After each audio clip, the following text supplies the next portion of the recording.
ಮನೆಯ ಮುಸುಕನು ಸರಿಸಿ ಕಂಗಳ ತೆರೆಸಿದೆ ಶುಭೋದಯ. ಮೂಡಲ ಮನೆಯ ಮುಸುಕನು ಸರಿಸಿ ಕಂಗಳ ತೆರೆಸಿದೆ ಶುಭೋದಯ. ಮನಸ್ಸಿನ ಮಗನು ಮೆಲ್ಲನೆ ಅರಳಿಸಿ ಚಂದನ ವನದಲ್ಲಿ ಗಂಧವತಿಯುತ ಹೊಮ್ಮಿಸಿ ಚಿಮ್ಮುವ ಶುಭೋದಯ. ಶುಭೋದಯ ಕರ್ನಾಟಕ, ಶುಭೋದಯ ಕರ್ನಾಟಕ, ಶುಭೋದಯ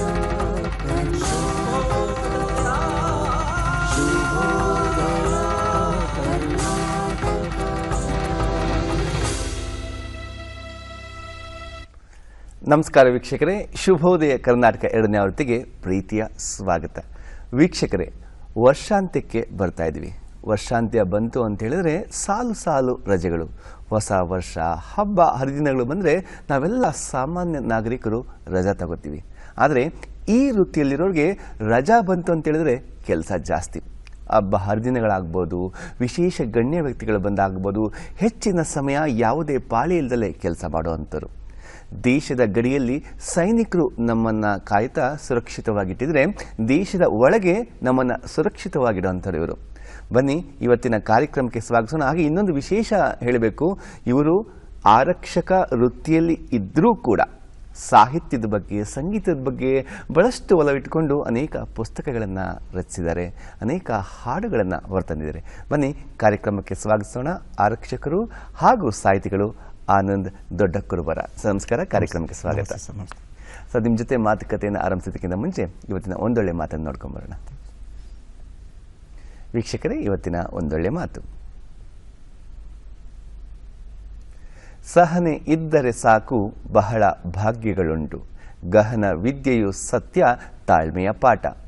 ಹೌದೆಂದು ತಿಳಿದರಿದ ಸಹಜ ನೆಮ್ಮದಿಯುಂಟು. ಸಹಿಸು ಎಲ್ಲವನ್ನಿಲ್ಲಿ ಭಾವದೇವ. ಇದರ ಅರ್ಥ, ತಾಳ್ಮೆ ಇದ್ದವರೆಲ್ಲರೂ ಇಲ್ಲಿ ಬಹಳ ಭಾಗ್ಯಶಾಲಿಗಳು. ಸಹನೆಯ ಪಾಠದಷ್ಟು ಗಹನ ವಿದ್ಯೆ ಮತ್ತೊಂದಿಲ್ಲ. ಇದನ್ನು ಅರಿತವರು ನೆಮ್ಮದಿಯ ಜೀವನ ನಡೆಸುತ್ತಾರೆ. ಹಾಗಾಗಿ ಎಲ್ಲ ಸಹಿಸಿಕೊಂಡವನಿಲ್ಲಿ ದೇವನಾಗುತ್ತಾನೆಂದು ಭಾವದೇವ ನುಡಿಯುತ್ತಾರೆ. ಇದಾಗಿತ್ತು ಇವತ್ತಿನ ಒಂದೊಳ್ಳೆ ಮಾತು. ಬನ್ನಿ ಮಾತುಕತೆಯನ್ನು ಆರಂಭಿಸೋಣ. ಸರ್, ಹಾವೇರಿಯಲ್ಲಿ ಸೈಬರ್ ಕ್ರೈಮ್ ಠಾಣೆಯಲ್ಲಿ ಕೆಲಸವನ್ನು ಮಾಡ್ತಾ ಇದ್ದೀರಾ. ಇವತ್ತು ಸಂದರ್ಶನಕ್ಕಾಗಿ ಬೆಂಗಳೂರಿಗೆ ಬಂದಿದ್ದೀರಾ. ಬೆಂಗಳೂರು ಅಂತ ಹೇಳಿದ್ರೆ ಈಗಾಗಲೇ ನಗರೀಕರಣ ಆಗಿ IT ಸಿಟಿಯಾಗಿ ಗುಡಿಸ್ಕೊಂಡು ಬಹಳಷ್ಟು ವಾಹನ ದಟ್ಟಣೆಯಿಂದಿದೆ. ಹೇಗಿತ್ತು ಟ್ರಾಫಿಕ್? ಇಲ್ಲಿ ಬೆಂಗಳೂರು ಟ್ರಾಫಿಕ್ಕು ನಾವು ಪ್ರತಿಯೊಂದು ಸಲ ಬಂದಾಗ ನೋಡ್ತಾನೆ ಇರ್ತೀವಿ. ಜನದಟ್ಟಣೆ ಪ್ರದೇಶ ಆಗಿರೋದ್ರಿಂದ ಇಲ್ಲಿ ದಿನನಿತ್ಯ ಟ್ರಾಫಿಕ್ಕಲ್ಲಿ ನಾವು ಸಿಕ್ಕಾಕೋಬೇಕಾಗುತ್ತೆ. 5 ಕಿಲೋಮೀಟರ್ ಹೋಗ್ಬೇಕಂತಂದರೆ 1-2 ತಾಸು ಬೇಕಾಗ್ತದೆ. ನಾನು ಟ್ರಾಫಿಕ್ ಬಗ್ಗೆ ಯಾಕಪ್ಪ ಕೇಳಿದೆ ಅಂತ ಹೇಳಿದ್ರೆ, ತಾವು ಟ್ರಾಫಿಕ್ ಬಗ್ಗೆ ಒಂದು ಹಾಡನ್ನು ಹೊರತಂದಿದ್ದೀರಾ. ತಾವು ಸಾಹಿತಿಗಳು, ಸಂಗೀತಗಾರರು ಆಗಿರೋದ್ರಿಂದ ಇವತ್ತಿನ ಟ್ರಾಫಿಕ್ನ ಹಾಡು ಬಗ್ಗೆ ಹಾಡಿಂದ ಪ್ರಾರಂಭ ಮಾಡೋಣ ಅಂತ ನಾನು ಭಾವಿಸ್ತೀನಿ. ಸರ್, ತಮ್ಮ ಈ ಹಾಡನ್ನ ಹಾಡ್ಬೋದಾ? ಟ್ರಾಫಿಕ್ ರೂಲ್ಸು ಫಾಲೋ ಮಾಡ್ರಿ, ಲೈಫು ಆಗುತ್ತೈತಪ್ಪೋ ಸೇಪು. ಟ್ರಾಫಿಕ್ ರೂಲ್ಸು ಫಾಲೋ ಮಾಡ್ರಿ, ಲೈಫು ಆಗುತ್ತೈತಪ್ಪೋ ಸೇಪು. ಡ್ರೈವಿಂಗಲ್ ಚೂರು ಲಿಮಿಟ್ ಇದ್ರೆ ಪಾರು, ಡ್ರೈವಿಂಗಲ್ ಚೂರು ಲಿಮಿಟ್ ಇದ್ರೆ ಪಾರು. ನಿಜವಾಗ್ಲು ಗುರುವೇ, ನಿಜವಾಗ್ಲು ಓವರ್ ಸ್ಪೀಡು ಸಾವಿಗೆ ನಿಯರು, ಸಾವಿಗೆ ನಿಯರು, ಸಾವಿಗೆ ನಿಯರು, ಸಾವಿಗೆ ನಿಯರು. ಎಸ್, ಇದು ನೀವೇ ಸಾಹಿತ್ಯವನ್ನ ಪ್ರಸಿದ್ಧ ಹಾಡಿಗೆ ಸೇರಿಸಿದ್ದ? ಹೌದು ಸರ್. ಇದನ್ನ ಜನಗಳು ಸ್ವಲ್ಪ ಈಗ ಟ್ರಾಫಿಕ್ ರೂಲ್ಸ್ ಅನ್ನ ಫಾಲೋ ಮಾಡ್ಲಿ ಅಂತಂದು ನಾವು ಹಾಳಲ್ಲಿ ಬರೆದು ಹಂಚಿದ್ರೆ ಯಾರು ಓದೋದಿಲ್ಲ.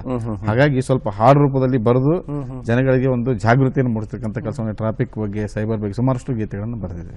ಎಸ್, ಇನ್ನಷ್ಟು ಮಾತಾಡೋಣ ಸೈಬರ್ ಕ್ರೈಮ್ ಬಗ್ಗೆ ಎಲ್ಲ. ಸೊ, ನಿಮ್ಮ ಜೀವನದ ಬಗ್ಗೆ ಮೆಲ್ಕು ಹಾಕೋದಾದ್ರೆ, ತಮ್ಮ ಬಾಲ್ಯದ ಜೀವನ ಹೇಗಿತ್ತು? ಬಾಲ್ಯದ ಜೀವನ ಸರ್, ಭಾಳ ನಾವು ತುಂಟಾಟದ ಲೈಫನ್ನು ಏನು ಕಳೀಲಿಲ್ಲ ಬಾಲ್ಯದಲ್ಲಿ. ಯಾಕಂದರೆ ಅವತ್ತಿನ ಸ್ಥಿತಿ ಒಂದು ಬಡತನದ ಸ್ಥಿತಿಯಲ್ಲಿ ನಾವು ಬೆಳೆದ. ಚಿಕ್ಕ ವಯಸ್ಸಲ್ಲೇ ನಮ್ಮ ತಂದೆಯವರು ತೀರ್ಕೊಂಡೋದ್ರು. ಅದರ ನಂತರ ನಮ್ಮ ತಾಯಿಯವರೇ ನಮ್ಮನ್ನ ಪೋಷಣೆ ಮಾಡ್ತಾ ನಮ್ಮ ದೊಡ್ಡವ್ರು ಮಾಡಿದ್ರು. ಇಲ್ಲಿವರೆಗೂ ನೌಕರಿ ತೊಗೊಳ್ಳೋವರೆಗೂ ನಮ್ಮ 3 ಜನ ಮಕ್ಕಳಿದ್ದಾವೆ. ಶ್ರೀಕಾಂತ್ ಅಂತಂದು ನಮ್ಮ ಅಣ್ಣವ್ರವರು, ಹೆಗ್ಗಪ್ಪ ಅಂತ ನಮ್ಮ ತಮ್ಮ, ಇನ್ನೊಬ್ಬರು ಗೀತಾ ಅಂತ ನಮ್ಮ ಮಕ್ಕಳಿದ್ದಾರೆ. ನಾವೆಲ್ಲರೂ ಕೂಡ ಬಾಲ್ಯದ ಸ್ಥಿತಿ ಒಳಗೆ ನಮ್ಮ ತಂದೆ ಇಲ್ದಂಗೆ ನಾವು ಬೆಳೆದಂಥವ್ರು. ಎಲ್ಲರೂ ಕೂಡ ಸರ್ಕಾರಿ ನೌಕರಿಯಲ್ಲಿ ಇದ್ದೀವಿ, ಅಷ್ಟರ ನೌಕರಿ ಮಾಡ್ತೇವೆ. ಅವತ್ತಿನ ಪರಿಸ್ಥಿತಿ ಒಂದು ಸ್ವಲ್ಪ ಭಾಳ ಕಠಿಣ ಇತ್ತು ನಮ್ಮದೇ. ಅವಾಗ ನಮ್ಮ ತಾಯಿ ಒಂದು ವಾರ ಪೂರ್ತಿ ದುಡಿದ್ರೆ 125 ರೂಪಾಯಿ ಪಗಾರ ಬರ್ತಿತ್ತು ಅವಾಗ. ಅದರಲ್ಲಿ ಫ್ಯಾಮಿಲಿ ಮೇಂಟೈನ್ ಮಾಡ್ಕೊಂಡು ಸ್ವಲ್ಪ ಕಷ್ಟ ಆಯಿತು. ಆ ಥರಲ್ಲಿ ನಮಗೆ ಶಿಕ್ಷಣಕ್ಕಿಂತ ಪಾಠನ ಬಡತನ ಭಾಳ ಜಾಸ್ತಿ ಕಲಿಸ್ಬಿಡ್ತು. ಶಿಕ್ಷಣ ಕಲಿಸೋದು ಹೊರತಾಗಿ ಇದು ಅನುಭವ, ಬಡತನದ ಅನುಭವ ಇದೆಯಲ್ಲ, ಅದೇ ಜೀವನಕ್ಕೆ ಒಂದು ದೊಡ್ಡ ಪಾಠ ಕಲಿಸ್ಬಿಡ್ತು. ಹಾಗಾಗಿ ಅವತ್ತಿನ ದಿನದಲ್ಲಿ ನಾವು ಬಡತನದ ಇದರ ಸ್ಥಿತಿಯಲ್ಲಿ ಓದಬೇಕು, ನೌಕರಿ ತೊಗೋಬೇಕು, ಏನೋ ಒಂದು ನಮ್ಮ ಕಾಲ ಮೇಲೆ ನಿಲ್ಲಬೇಕು ಅನ್ನೋದು ಒಂದು ಟಾರ್ಗೆಟ್ ಇಟ್ಕೊಂಡು ನಾವು ಬದುಕಿದ್ವಿ. ಹಾಗಾಗಿ ಬೇರೆ ಲೈಫನ್ನು, ಬಾಲ್ಯದ ಲೈಫನ್ನು, ತುಂಟಾಟದ ಲೈಫನ್ನು ನಾವು ಕಲಿಲಿಕ್ಕಾಗಲೇ ಇಲ್ಲ ಅವಾಗ. ಸೊ ಓದಬೇಕು ಅನ್ನೋದು ಒಂದು ಗುರಿ ಇತ್ತು ತಮಗೆ. ಹೇಗಾಯ್ತು ತಮ್ಮ ಶಿಕ್ಷಣ? ಎಲ್ಲೆಲ್ಲೆಲ್ಲ ಶಿಕ್ಷಣ ಪಡೆದ್ರಿ ತಾವು? ನಾನು ಪ್ರಾಥಮಿಕ ಶಿಕ್ಷಣವನ್ನು ನಮ್ಮ ಹಿರೇಕಣಿಗೆ ಸ್ವಂತ ಊರಲ್ಲೇ ಅಲ್ಲೇ ಪ್ರಾಥಮಿಕ ಶಿಕ್ಷಣವನ್ನು ಮುಗಿಸಿದೆ. ಅಲ್ಲಿ ನಮ್ಮ ಗುರುಗಳೊಬ್ಬರು ಭಾಳ ಕಲಾವಿದರು ಸರ್ ಇದ್ದರು. ಅವ್ರು ಹೇಗೆ ಅಂತಂದರೆ, ಹಿಂದಿನ ಜನ್ಮದಲ್ಲಿ ಮೋಸ್ಟ್ಲಿ ಅವರು ಪೊಲೀಸರಾಗಿದ್ದು ಅನ್ಸುತ್ತೆ. ನಾವು ಎಲ್ಲಿ ಅಡಿಕೊಂಡ್ರು, ಎಲ್ಲಿ ಬಚ್ಚಿಟ್ಕೊಂಡ್ರು ಹೋಗಿ ಎತ್ಕೊಂಡ್ಬಂದು 4 ಜನ ಕಳಿಸ್ತಾರೆ ನಮ್ಮನ್ನ ಎತ್ಕೊಂಡ್ಬರ್ಲಿಕ್ಕೆ ಶಾಲೆಗೆ. ಆವಾಗ ಪ್ರಾಥಮಿಕ ಶಿಕ್ಷಣದಲ್ಲಿ ನಾವು ಹೇಗಿತ್ತಂತಂದರೆ ಭಾಳ ಎಂಜಾಯ್ಮೆಂಟ್ ಮಾಡಿ ಕಲಿತೀವಿ. ಅವಾಗಿನ ಈ ಥರ ಆಟ ಆಡ್ಕೊಂತ ಕಲಿತು. ಈಗೆಲ್ಲ ಭಾಳ ರಿಸ್ಟ್ರಿಕ್ಷನ್ ಇದೆ. ಆವಾಗ ನಮ್ಗೆ ಹಂಗಿದ್ದಿಲ್ಲ. ನಾವು ಅಲ್ಲೇ ಬಿದ್ದು, ಎಲ್ಲೇ ಎದ್ದು, ಎಲ್ಲೇ ಕಲ್ತರು ಮುಗಿದು ಹೋಗ್ತಿತ್ತು. ಈಗ ಸ್ವಲ್ಪ ರಿಸ್ಟ್ರಿಕ್ಷನ್ ಲೈಫ್ ಇದೆ. ಅವಾಗ ನಲಿತಾ ಕಲಿತಾ ಇದ್ರಿ? ನಲ್ಲಿ ಕಲಿ ಇತ್ತು ಅವಾಗ ನಲ್ಲಿ ಕಲಿ. ಈಗ ನಲ್ಲಿ ಕಲಿ ಬರೀ ಕಲಿ. ಹಾಗಾಗಿ ಅವತ್ತು ಪ್ರಾಥಮಿಕ ಶಿಕ್ಷಣ ಅಲ್ಲಿ ಮುಗಿಸಿದೆ. ಹೈಸ್ಕೂಲನ್ನು 7th ಪಾಸ್ ಆದ ನಂತರ ನಾನು ಹಾಸ್ಟೆಲ್ಗೆ BCM ಹಾಸ್ಟೆಲ್ ಸೆಲೆಕ್ಷನ್ ಆಯಿತು. ಹಾಸ್ಟೆಲ್ಗೆ ಬೊಮ್ಮನಹಳ್ಳಿಯಲ್ಲಿ ನನಗೆ ಹಾಸ್ಟೆಲ್ ಸೆಲೆಕ್ಷನ್ ಆಯಿತು. ನಾನು ಆ್ಯಕ್ಚುಲಿ ಅವಾಗ ಏನಂತ ತ್ರೈಮಾಸಿಕ ಪರೀಕ್ಷೆಗಳಿದ್ವು, 3 ತಿಂಗಳಿಗೆ ತ್ರೈಮಾಸಿಕ ಪರೀಕ್ಷೆಗಳಿದ್ವು. ಆವಾಗ ನಾನು BCM ಹಾಸ್ಟೆಲಲ್ಲಿದ್ದಾಗ ಭಜಂತ್ರಿ ಅಂತಂದು ಒಬ್ಬರು ಹೆಡ್ ಮಾಸ್ಟರ್ ಇದರಲ್ಲಿ ಬೊಮ್ಮನಹಳ್ಳಿಲಿ, ಮತ್ತು ವಿರಕ್ತ ಮಠ ಬೊಮ್ಮನಹಳ್ಳಿಯಲ್ಲಿ ಅಲ್ಲಿ ಎಜುಕೇಷನ್ ಆಗಿದೆ. ಆವಾಗ ಅಲ್ಲಿ ಏನಪ್ಪ ಅಂದರೆ ಒಂದು ತ್ರೈಮಾಸಿಕ ಬರೆದು ನಾನು ಎಲ್ಲೇ ಹೋಗ್ಬಿಡ್ತಿದ್ದೆ. ಅಂದರೆ ದುಡಿಲಿಕ್ಕೆ ನಮ್ಮ ತಾಯಿಗೆ ಒಂದು ಸ್ವಲ್ಪ ಕಷ್ಟ ಇದೆ, ಹಾಗಾಗಿ ಶಾಲೆ ಬಿಟ್ಬಿಟ್ಟು ಹೋಗ್ಬಿಡೋದು. ಲಾಸ್ಟ್ ಮತ್ತೆ ನಮ್ಮ ತಾಯಿನೇ ಬಂದು ಹೆಡ್ ಮಾಸ್ಟರ್ಗೆ ಕೈ ಮುಗಿದು ಏನೆಲ್ಲ ಇದೊಂದು ಸಲ ಪಾಸ್ ಮಾಡಿಕೊಡಿ. ಹೀಗೆ 7, 8, 9ವರೆಗೂ ನನಗೆ ಯಾವ್ದು ಪಾಸ್ ಆಯ್ತು. ಡೈರೆಕ್ಟ್ ನಾನು ಚೆನ್ನಾಗಿ ಕಲ್ತಿದ್ದೆ ಅಂದರೆ SLC. 7, 8ಗೆ 8, 9 ಮಟ್ಟಿಗೆ ಗ್ಯಾಪ್ ಆಯ್ತು ನಂದು. ಒಂದೇ ತ್ರೈಮಾಸಿಕ ಬರೆದು ಬಿಟ್ಬಿಡ್ತಿದ್ದೆ. ಡೈರೆಕ್ಟ್ 10th ಬಂದೆ. 10th ಚೆನ್ನಾಗಿ ಒಂದು ಕಡೆ ಸ್ಟಡಿ ಮಾಡಿದೆ. ಅದಾದ ನಂತರ PUC ಎಜುಕೇಷನನ್ನು ಹಾನಗಲ್ಲು NCCC ಸ್ಕೂಲ್ ಇದೆ, ಅಲ್ಲಿ PUC ಎಜುಕೇಷನನ್ನು ಮುಗಿಸಿದೆ. ಅದಾದ ನಂತರ ಶಿಕ್ಷಕರ ತರಬೇತಿಯನ್ನು ಕೂಡ ಅಲ್ಲೇ ಶ್ರೀ ಕುಮಾರೇಶ್ವರ D.Ed ಕಾಲೇಜಲ್ಲಿ ಹಾನಗಲ್ಲಲ್ಲಿ ಶಿಕ್ಷಕರ ತರಬೇತಿಯನ್ನು ಕೂಡ ಮುಗಿಸಿದೆ. ಶಿಕ್ಷಕರಾಗಬೇಕಂತ ತಮ್ಮ ಗುರಿ ಇತ್ತಾ? ನಂದು ಶಿಕ್ಷಕರ ಹೋಗ್ಬೇಕಂತಾನೆ ಭಾಳ ಜೀವನದಲ್ಲಿ ಆಸೆ ಇಟ್ಕೊಂಡು ಓದಿದ್ದದು. ಅದರ ಅನಿವಾರ್ಯವಾಗಿ ಪೊಲೀಸ್ ಇಲಾಖೆಗೆ ಹೇಗೆ ಅಂತಂದರೆ, ನಮ್ಮ ಅಣ್ಣ ಏನಂತಂದರೆ ಅವರು ಫಸ್ಟ್ ಜಾಬಿಗೆ ಬಂದರು, ಅವರು ಶಿಕ್ಷಕರಾದರು. ಮತ್ತು ಅವ್ರ ಅಪ್ಲಿಕೇಶನ್, ನಾನು ಪೊಲೀಸ್ ಅಪ್ಲಿಕೇಶನ್ ನಾನು ಹಾಕಿಲ್ಲ, ಅವರು ಎಲ್ಲ ಅವರೇ ಅಪ್ಲಿಕೇಶನ್ ಹಾಕಿದ್ದು, ಎಲ್ಲ ರೆಡಿ ಮಾಡಿ ಅವರೇ ಮಾಡಿದರು. ಹಾಗಾಗಿ ಒಂದೇ ಫಸ್ಟ್ನೇ CET ಬರೆದೆ ನಾನು, ಮೊದಲೇ CET. ಆ CET ಸೆಲೆಕ್ಷನ್ ಆಗೋಯ್ತು. ನನಗೆ ಅವಾಗ ಶಿಕ್ಷಕ ಆಗ್ಬೇಕನ್ನೋ ಕನಸಲ್ಲಿ ಮುಗಿತಲ್ಲಿಗೆ. ಆಮೇಲೆ ಪೊಲೀಸ್ ವೃತ್ತಿಗೆ ಬಂದೆ ನಾನು. ಓಕೆ, ಅಂದರೆ ನೀವು ಶಿಕ್ಷಣ ಬಯಸಿದ್ರಿ, ಅನಿವಾರ್ಯವಾಗಿ ಪೊಲೀಸ್ ವೃತ್ತಿಗೆ ಬಂದ್ರಿ ಅಂತ? ಹೌದು. ಓಕೆ, ನಿಮ್ಮ ನಿರೀಕ್ಷೆನೇ ಇರಲಿಲ್ಲ ಪೊಲೀಸ್ ಆಗಬೇಕು ಆಗ್ತಂತ ನಿರೀಕ್ಷೆನೇ ಇರಲಿಲ್ಲ. ನಾನು ಪೊಲೀಸ್ ಆಗ್ತಾನೆ ಅಂತ ಅನ್ಕೊಂಡಿದ್ದಿಲ್ಲ. ಫಸ್ಟ್ ಎಲ್ಲಿ ಡ್ಯೂಟಿ ಸರ್ ಪೊಲೀಸ್ ಆಗಿ? ನಾನು ಫಸ್ಟ್ ಉಡುಪಿಯಲ್ಲಿ ಡ್ಯೂಟಿ ಮಾಡಿದ್ದೇನೆ. ಉಡುಪಿಯಲ್ಲಿ ಕಾರ್ಕಳ ತಾಲೂಕು ಅಜೇಕಾರ್ ಪೊಲೀಸ್ ಸ್ಟೇಷನಲ್ಲಿ ಡ್ಯೂಟಿ ಮಾಡಿದೆ. ನಾನು ಅವಾಗ ಡ್ಯೂಟಿಗೆ ಜಾಯಿನ್ ಆದಾಗ SP ಅಣ್ಣಮಲೆ ಸಾಹೇಬರು ಇದ್ರು. ಅವಾಗ ಅಣ್ಣಮಲೆ ಸಾಹೇಬರು ಉಡುಪಿಲಿದ್ದರು, ಚಾರ್ಜ್ ಇದ್ರು ಅವರು. ಅವರು ಕೂಡ ಭಾಳ ಸಪೋರ್ಟ್ ಮಾಡ್ತಾರೆ ನಮಗೆ ಅಲ್ಲಿ ಉಡುಪಿಲಿ ಡ್ಯೂಟಿ ಮಾಡುವಾಗ. ಸಾಹಿತ್ಯಿಕವಾಗಿ ನಾನು ಕಾವ್ಯ ಸ್ಫೂರ್ತಿ ಮತ್ತು ಬರಡಾದಿತ್ಯ ನಮ್ಮನ್ನು 2 ಪುಸ್ತಕನ ಅವರೇ ಬಿಡುಗಡೆ ಮಾಡಿದರು. ಅವರೇ ಬಹುಮಾನ ಘೋಷಣೆ ಮಾಡಿ ಅವರೇ ಬಿಡುಗಡೆ ಮಾಡಿದರು. ಭಾಳ ಸಪೋರ್ಟ್ ಮಾಡಿದರು. ಇಲಾಖೆಯಲ್ಲಿ ಭಾಳ ಸಪೋರ್ಟ್ ಸಿಕ್ತು ನನಗೆ. ಅಲ್ಲಿ ಜನಗಳು ಸ್ವಲ್ಪ ಭಾಷೆ ನಿಮ್ಗೆ ಗೊತ್ತಿದೆ, ಅಲ್ಲಿ ತುಳು ಭಾಷೆಯಲ್ಲಿ. ನಾನು ಸ್ವಲ್ಪ ಭಾಷೆ ಕಲ್ತಿದ್ದೆ ಅಲ್ಲಿ. ಹಾಗೆ ಸ್ವಲ್ಪ ಊಟ ಆಯ್ತಾ, ತಿಂಡಿ ಆಯ್ತಾ ಅಂದ್ರೆ ಉಣ್ಣ ಸಣ್ಣ ಬಲ್ಲೆ ಕುಲ್ಲೆ ಒಂದು 4 ಶಬ್ದಗಳನ್ನ ಕಲ್ತಿದ್ದೆ ಯೂಸಿಗಾಗಂತ. ಹಾಗಾಗಿ ಪೊಲೀಸ್ ಅಂತೇಳಿ ಜನರ ಸಂಪರ್ಕಕ್ಕೆ ಇರಲೇಬೇಕು, ಸ್ವಲ್ಪ ಭಾಷೆ ಕಲಿಲೇಬೇಕು. ಅಂದ್ರೆ ನಮ್ಮ ಭಾಷೆಗೂ ಅವ್ರ ಭಾಷೆಗೂ ಬಹಳ ವ್ಯತ್ಯಾಸ ಆಗುತ್ತೆ ಅಲ್ಲಿ. ಉಡುಪಿಯಲ್ಲಿ ಅವ್ರು ಬಹಳ ಮೃದು ಭಾಷೆ ಅವರು. ನಮ್ಮ ಹಾಗೆ ರಫ್ ಅಂಡ್ ಟಫ್ ಭಾಷೆ ಬರೋದಿಲ್ಲ. ನಮ್ಮ ಈ ಕಡೆ ಉತ್ತರ ಕರ್ನಾಟಕ ಭಾಷೆ ಆಟ ಬರೋದಿಲ್ಲ. ಅವರು ಸ್ವಲ್ಪ ಸಿಂಪಲ್ ಆಗಿ ಭಾಳ ಈಸಿಯಾಗಿ ಬರ್ತವೆ. ನಾವು ಹೋಗ್ಬೇಡ ಅಂತಂದ್ರೆ ಹೇಳ್ತಾರೆ, ಅವ್ರು ಹೋಗಬೇಡ್ರಿ, ಆ ಭಾಷೆನೇ ಬೇರೆ. ಹೋಗ್ಬೇಡ ಈ ಥರ ಅದು ಅವ್ರಿಗೆ ಅರ್ಥ ಆಗೋದಿಲ್ಲ. ಹಾಗೆ ನಮ್ಮ ಭಾಷೆಗೆ ಅವ್ರಿಗೆ ವೇರಿಯೇಷನ್ ಆಗ್ತದೆ. ನಮ್ಮಲ್ಲಿ ಊಟಕ್ಕೂ ಅದು ವೇರಿಯೇಷನ್ ಇದೆ. ಅಲ್ಲಿ ಉಪ್ಪು ಖಾರ ಹುಳಿ ಕಡಿಮೆ, ನಮ್ಮಲ್ಲಿ ಉಪ್ಪು ಖಾರ ಹುಳಿ ಜಾಸ್ತಿ. ಖಾರ ಮೆಣಸಿನಕಾಯಿ ಜಾಸ್ತಿ, ಇಲ್ಲಿ ಜಾಸ್ತಿ, ಅಲ್ಲಿ ಕಡಿಮೆ. ಸೊ 4 ವರ್ಷ ಉಡುಪಿಯಲ್ಲಿ ಸೇವೆ ಮಾಡ್ತೀರಾ. ಅದಾದ ನಂತರ ಎಲ್ಲಿ? ಅದಾದ ನಂತರ ಸೀದಾ ನಾನು ಹಾವೇರಿ ಜಿಲ್ಲೆಗೆ ಬಂದೆ. ಟ್ರಾನ್ಸ್ಫರ್ ಆಗಿ ಬಂದು ಆಡೂರು ಪೊಲೀಸ್ ಸ್ಟೇಷನ್ ಅಂತ ಇದೆ, ಅಲ್ಲಿ ರಿಪೋರ್ಟ್ ಮಾಡ್ಕೊಂಡ್ವಿ. ಆಡೂರು ಪೊಲೀಸ್ ಸ್ಟೇಷನಲ್ಲಿ ಅಲ್ಲಿ ರಿಪೋರ್ಟ್ ಮಾಡ್ಕೊಂಡು ವರ್ಕ್ ಮಾಡಿ ಕಳೆದ 10 ವರ್ಷಗಳಿಂದ ಅಲ್ಲೇ ಸೇವೆ ಮಾಡ್ತಾ ಇದ್ದಾರೆ. ಒಟ್ಟು 14 ವರ್ಷಗಳ ಸೇವೆ. ಸೇವೆ. ಈ 14 ವರ್ಷಗಳ ಈ ತಮ್ಮ ವೃತ್ತಿ ಜೀವನದಲ್ಲಿ ಸಾರ್ಥಕ ಕ್ಷಣಗಳು ಅಂದರೆ ಇದು ಮಾಡಿದ ನಂಗೆ ಬಹಳ ಖುಷಿ ಆಯ್ತಪ್ಪ, ಯಾರಿಗೂ ಒಂದು ಸಹಾಯ ಮಾಡಿದೆ ಪೊಲೀಸ್ ವೃತ್ತಿ ಜೀವನದಲ್ಲಿ ಆಸ್ ಎ ಪ್ರೊಫೆಷನಲ್ ಆಗಿ ಯಾವ ಕ್ಷಣಗಳನ್ನ ನೆನೆಸ್ಕೊಳ್ಳೋಕೆ ಇಷ್ಟಪಡ್ತೀರಾ ಸರ್? ಸರ್, ಒಂದು ನೀವು ಅವಾಗಲೇ ಹೇಳಿದಾಗೆ ಗಡಿಯಲ್ಲಿ ಏನು ಸೈನಿಕರು ಹೇಗೆ ಕೆಲಸ ಮಾಡ್ತಾರಲ್ಲ, ಅವರು ನಮಗೆ ಬೆಂಗಾವಲಾಗಿರೋದ್ರಿಂದ ಈ ದೇಶ ರಕ್ಷಣೆ ಇದೆ. ಹಾಗೆ ನಾಡಿನಲ್ಲಿ ಈ ಪೊಲೀಸರು ಆರಕ್ಷಕರು ಇರೋದ್ರಿಂದ ನಾಡು ಸಂರಕ್ಷಣೆ ಇದೆ. ಹಾಗಿದ್ಮೇಲೆ ನಾನು ಯಾಕೆ ಮಾತನ್ನು ಹೇಳ್ತಿದ್ದೇನೆ ಅಂತಂದರೆ, ಇವತ್ತು ನಾನು ಅಂಥ ಒಂದು ನಾಡು ಕಾಯ ಸೈನಿಕರಲ್ಲಿ ನಾನು ಒಬ್ಬನಾಗಿದ್ದೇನೆ ಅನ್ನೋದು ನನಗೊಂಥರ ಹೆಮ್ಮೆ ಇದೆ. ಅದಕ್ಕಾಗಿ ಇವತ್ತು ನಾನು ಹಾವೇರಿ ಜಿಲ್ಲೆ ಇದಕ್ಕೆ ಬಂದ ನಂತರ ಆಡೂರು ಸ್ಟೇಷನ್ ರಿಪೋರ್ಟ್ ಮಾಡ್ಕೊಂಡೆ. ಅಲ್ಲಿ ಹನಗಲ್ ಸ್ಟೇಷನಲ್ಲಿ ಸುಮಾರಷ್ಟು ಕಳ್ಳತನ ಪ್ರಕರಣಗಳಿದ್ವು. ಆವಾಗ ಮೇಲಾಧಿಕಾರಿಗಳ ಆದೇಶದ ಮೇರೆಗೆ ಒಂದು ಕಳ್ಳತನ ಕೇಸಿನ ಪ್ರಕರಣವನ್ನು ಭೇದಿಸಿ ಉತ್ತರ ಪ್ರದೇಶ ಎಲ್ಲ ಹೋಗಿ ಆರೋಪಿಗಳನ್ನು ತಂದು ಒಂದು ಜನಗಳ ಕಣ್ಣೀರನ್ನು ಒರೆಸ್ತಕ್ಕಂಥ ಭಾಗ್ಯ ನನಗೆ ಸಿಕ್ಕಿದೆ ಅನ್ನೋದು ಒಂದು ಪುಣ್ಯ ಅಷ್ಟೇ. ಹಾಗಾಗಿ ಇನ್ನೊಂದು ಮಗು ಕಿಡ್ನಾಪ್ ಕೇಸ್ ಇತ್ತಲ್ಲಿ. ಆ ಮಗುವಿನ ತಂದೆ ತಾಯಿಗೆ ಆ ಮಗು ಕಿಡ್ನಾಪ್ ಆದಂಥ ಮಗುವನ್ನು ಪತ್ತೆ ಮಾಡಿ ಅವ್ರ ತಂದೆ ತಾಯಿಗೆ ಒಪ್ಪಿಸಿದಾಗ ಅದಕ್ಕೆ ಸಿಗ್ತಕ್ಕಂಥ ತೃಪ್ತಿನೇ ಬೇರೆ ಇರ್ತದೆ. ಮತ್ತು ಕೆಲವೊಂದು ಇದೆ ಸುಮಾರಷ್ಟು ಪ್ರಕರಣಗಳಲ್ಲಿ ನಾವು ಜನಗಳಲ್ಲಿ ಬೆರೀತಕ್ಕಂಥದ್ದು ಜನಗಳ ಕೆಲಸ ಮಾಡೋಕ್ಕಾಗಿ ಇರತಕ್ಕಂಥ ಇಲಾಖೆ ಪೊಲೀಸ್ ಇಲಾಖೆ. ಪ್ರತಿಯೊಂದು ಸಣ್ಣ ಪುಟ್ಟದ್ದು ಏನಾದರೂ ಕೇಳ್ತಕ್ಕಂಥದ್ದು ಪೊಲೀಸ್ ಇಲಾಖೆನೇ ಕೇಳ್ತಾರೆ. ಯಾರು ಬೇರೆ ಇಲಾಖೆಗಳು ಕೇಳೋದಿಲ್ಲ, ಪೊಲೀಸನೇ ಕೇಳೋದು. ಏನೇ ತೊಂದರೆ ಫಸ್ಟ್ ಪೊಲೀಸರೇ ಕೇಳ್ತಾರೆ. ಹಾಗಾಗಿ ನಮ್ಮ ಏನಪ್ಪಾ ಅಂತಂದ್ರೆ ಈ ಇಲಾಖೆಯಲ್ಲಿ ಇದ್ದುಕೊಂಡು ಜನಗಳ ಕೆಲಸ ಮಾಡ್ಲಿಕ್ಕೆ ಒಂದು ಒಳ್ಳೆ ಅವಕಾಶ ಸಿಕ್ಕಿದೆ ಅನ್ನೋದು ನನಗೆ ಬಹಳ ಹೆಮ್ಮೆ ಇದೆ. ಇದರಲ್ಲಿ ನಾವು ಮಾಡಿಕೊಡ್ಬೋದು, ನಮ್ಮ ಹತ್ರ ಕೆಲಸ ಮಾಡಲಿಕ್ಕೆ ಎಬಿಲಿಟಿ ಇದೆ, ಎಲ್ಲ ಟೆಕ್ನಿಕಲ್ ಆಗಿದ್ದಾವೆ, ಎಲ್ಲ ಇನ್ಸ್ಟ್ರೂಮೆಂಟ್ಗಳಿದಾವೆ, ನಾವು ಪತ್ತೆ ಮಾಡ್ಬೋದು, ಜನಗಳಿಗೆ ಒಳ್ಳೆ ಕೆಲಸ ಮಾಡಲಿಕ್ಕೆ ಒಂದು ಒಳ್ಳೆ ಅವಕಾಶ ಸಿಕ್ಕಿದೆ. ಈಗ ಹಾವೇರಿಯ ಸೈಬರ್ ಠಾಣೆಯಲ್ಲಿ ತಾವು ಕೆಲಸ ಮಾಡ್ತಾ ಇದ್ದೀರಾ. ಇವತ್ತು ಕೃತಕ ಬುದ್ಧಿಮತ್ತೆ ಯುಗ, ಡಿಜಿಟಲ್ ಯುಗದಲ್ಲಿ ಸೈಬರ್ ಕ್ರೈಮ್ ಅನ್ನೋದು ಎಷ್ಟು ಆಗ್ಬಿಟ್ಟಿದೆ ಅಂತಂದರೆ ಎಲ್ಲರೂ ಒಂದಲ್ಲ ಒಂದು ರೀತಿ ಚೀಟಿಂಗ್ ಒಳಗಾಗ್ತಾ ಇದ್ದಾರೆ. ಸೊ ತಮ್ಮ ಅನುಭವಕ್ಕೆ ಬಂದಂತೆ ಯಾವ್ಯಾವ ರೀತಿಯಲ್ಲಿ ಸೈಬರ್ ವಂಚನೆ ನಡೀತಾ ಇದೆ? ಸರ್, ಇವತ್ತು ಈ ಸೈಬರ್ ವಂಚನೆಗೆ ಬಲಿಯಾಗ್ತಕ್ಕಂಥವರು ಮ್ಯಾಕ್ಸಿಮಮ್ ಅಕ್ಷರಸ್ಥರು, ಅಂದರೆ ಎಜುಕೇಟೆಡ್ ಪೀಪಲ್ಸ್ ಇದಕ್ಕೆ ಮ್ಯಾಕ್ಸಿಮಮ್ ಬಲಿ ಆಗ್ತದೆ. ಇದರಲ್ಲಿ ರೈತರ ಹಾಗಿಲ್ಲ. ರೈತರ ಹತ್ರ ಒಂದು ಕೀಪ್ಯಾಡ್ ಸೆಟ್ ಇರ್ತದೆ ಅಷ್ಟೇ. ಅವ್ರ ಹತ್ರ ಅವ್ರು ಏನಪ್ಪಾ ಅಂತಂದ್ರೆ ಒಂದು ಇನ್ಸೂರೆನ್ಸ್ ದುಡ್ಡು ಜಮಾ ಆಗ್ತದೆ, ಮೆಸೇಜ್ ಬರ್ತದೆ, ಸೀದಾ ಬ್ಯಾಂಕಿಗೆ ಓಡೋಗ್ಬಿಡ್ತಾರೆ, ಅವ್ರು ದುಡ್ಡು ತಕ್ಷಣ ಬರ್ತಾರೆ. ನಮ್ಮಲ್ಲಿ ಆಂಡ್ರಾಯ್ಡ್ ಸ್ಮಾರ್ಟ್ ಫೋನಲ್ಲಿ ಬರ್ತದೆ, ಸ್ಮಾರ್ಟ್ ವರ್ಕ್ ಮಾಡ್ತದೆ, ಅದಕ್ಕಾಗಿ ನಾವು ಸೈಬರ್ ಕ್ರೈಮ್ ಬಲಿ ಆಗ್ತದೆ. ನೀವು ಸಿನಿಮಾದಲ್ಲೆಲ್ಲ ತೋರಿಸ್ತಾರೆ ಸರ್. ನಾನು ಪ್ರತಿಯೊಂದು ಕಾಲೇಜಿಗೆ ಅವೇರ್ನೆಸ್ ಹೋದಾಗ, ಸೈಬರ್ ಅವೇರ್ನೆಸ್ ಹೋದಾಗ ಹೇಳ್ತಿರ್ತೇನೆ. ನಾನು ಏನು ಹೇಳ್ತೇನೆ, ನೀವೆಲ್ಲ ಸಿನಿಮಾ ನೋಡಿ, ಅಲ್ಲಿ ಸಿನಿಮಾದಲ್ಲಿ ಎಲ್ಲ ಕೇಸ್ ಮುಗಿದ ನಂತರ ಲಾಸ್ಟ್ ಪೊಲೀಸರು ಬರ್ತಾರೆ, ಕ್ಯಾಪ್ ತೆಗಿತಾರೆ, ಎಲ್ಲ ನೋಡಿ ಕಾಮಿಡಿ ಮಾಡ್ತಿರ್ತಾರೆ ಪೊಲೀಸರಿಗೆ. ಎಲ್ಲ ಮುಗಿದ್ಮೇಲೆ ಈಗ ಬಂದ್ರು ನೋಡಿ ಪೊಲೀಸರು, ಇವಾಗ ಬಂದ್ರೆ, ಈಗ ಮುಗಿತು ಎಲ್ಲ ಮತ್ತೆ ಈಗ ಬಂದ್ರು ಅಂತ.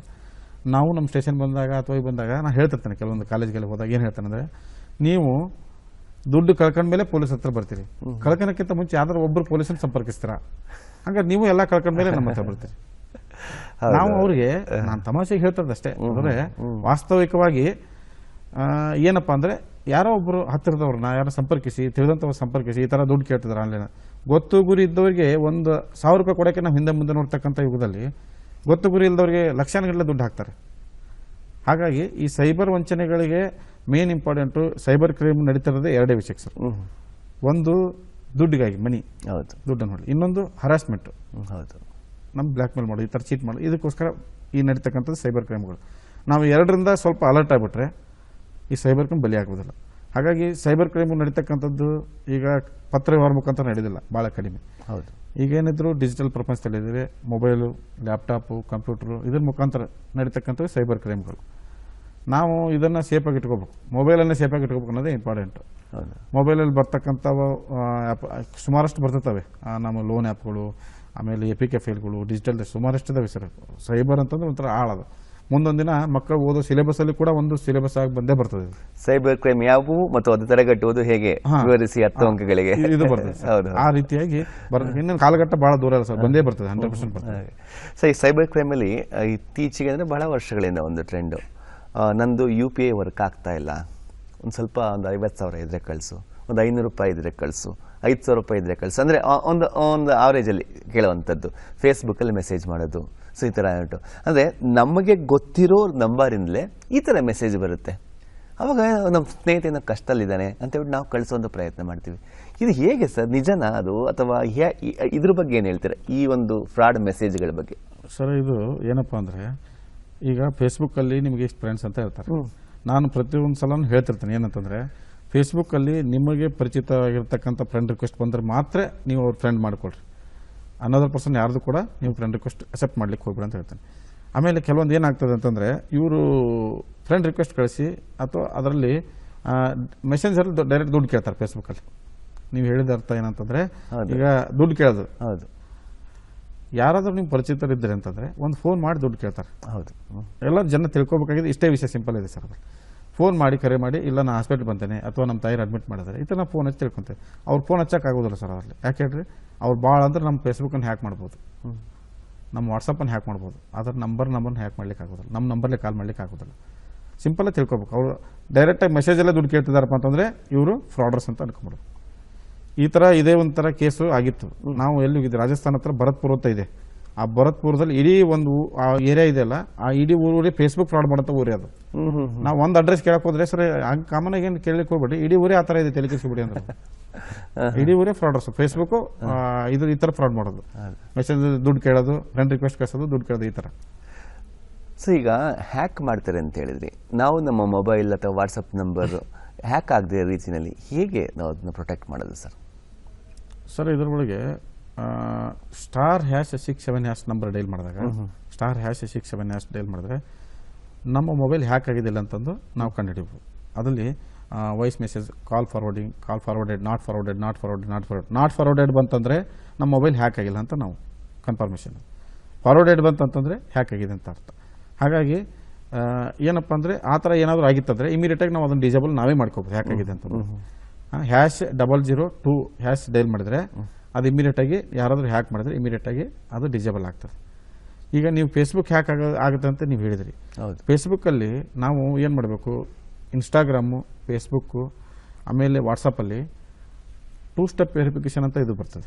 ಪ್ರೈವಸಿ ಸೆಟ್ಟಿಂಗ್ಸಲ್ಲಿ 2 ಸ್ಟೆಪ್ ವೆರಿಫಿಕೇಷನ್ 6 ಡಿಜಿಟ್ ನಂಬರನ್ನು ಕೊಟ್ಟಿಟ್ಟರೆ ಯಾರು ಕೂಡ ನಮ್ಮ ವಾಟ್ಸಪ್ಪನ್ನು ಹ್ಯಾಕ್ ಮಾಡ್ಲಿಕ್ಕೆ ಆಗೋದಿಲ್ಲ, ಫೇಸ್ಬುಕ್ಕನ್ನು ಇನ್ಸ್ಟಾಗ್ರಾಮನ್ನು ಹ್ಯಾಕ್ ಮಾಡ್ಲಿಕ್ಕೆ ಸಾಧ್ಯನೇ ಇಲ್ಲ.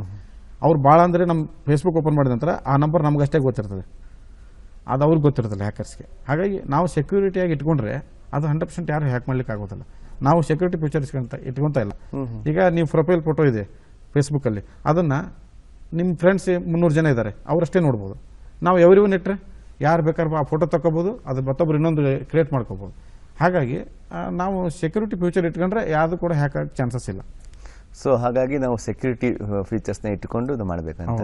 ಸೊ ಇನ್ನೊಂದು ವಿಷಯ ಬರುತ್ತೆ, ಎಷ್ಟೊಂದು ಬ್ಯಾಂಕ್ ಅಕೌಂಟ್ಗಳಿಂದ ಅಮೌಂಟ್ ಹೋಗ್ಬಿಡುತ್ತೆ. ಫಾರ್ ಎಕ್ಸಾಂಪಲ್ ಆಗಲೇ ಹೇಳಿದ್ವಿ, APK ಫೈಲ್ ಕ್ಲಿಕ್ ಮಾಡೋದ್ರಿಂದ, ಯಾವುದೋ QR ಕೋಡ್ ಕಳಿಸೋದ್ರಿಂದ, ನೀವು ಈ ಇದಕ್ಕೆ ಅಮೌಂಟ್ ಹಾಕಿ ₹1,000 ನಾವು 1,00,000 ಹಾಕ್ತೀವಿ ವಾಪಸ್ಸು ಅಂತ ಕಳಿಸೋದು QR ಕೋಡಿಂದ.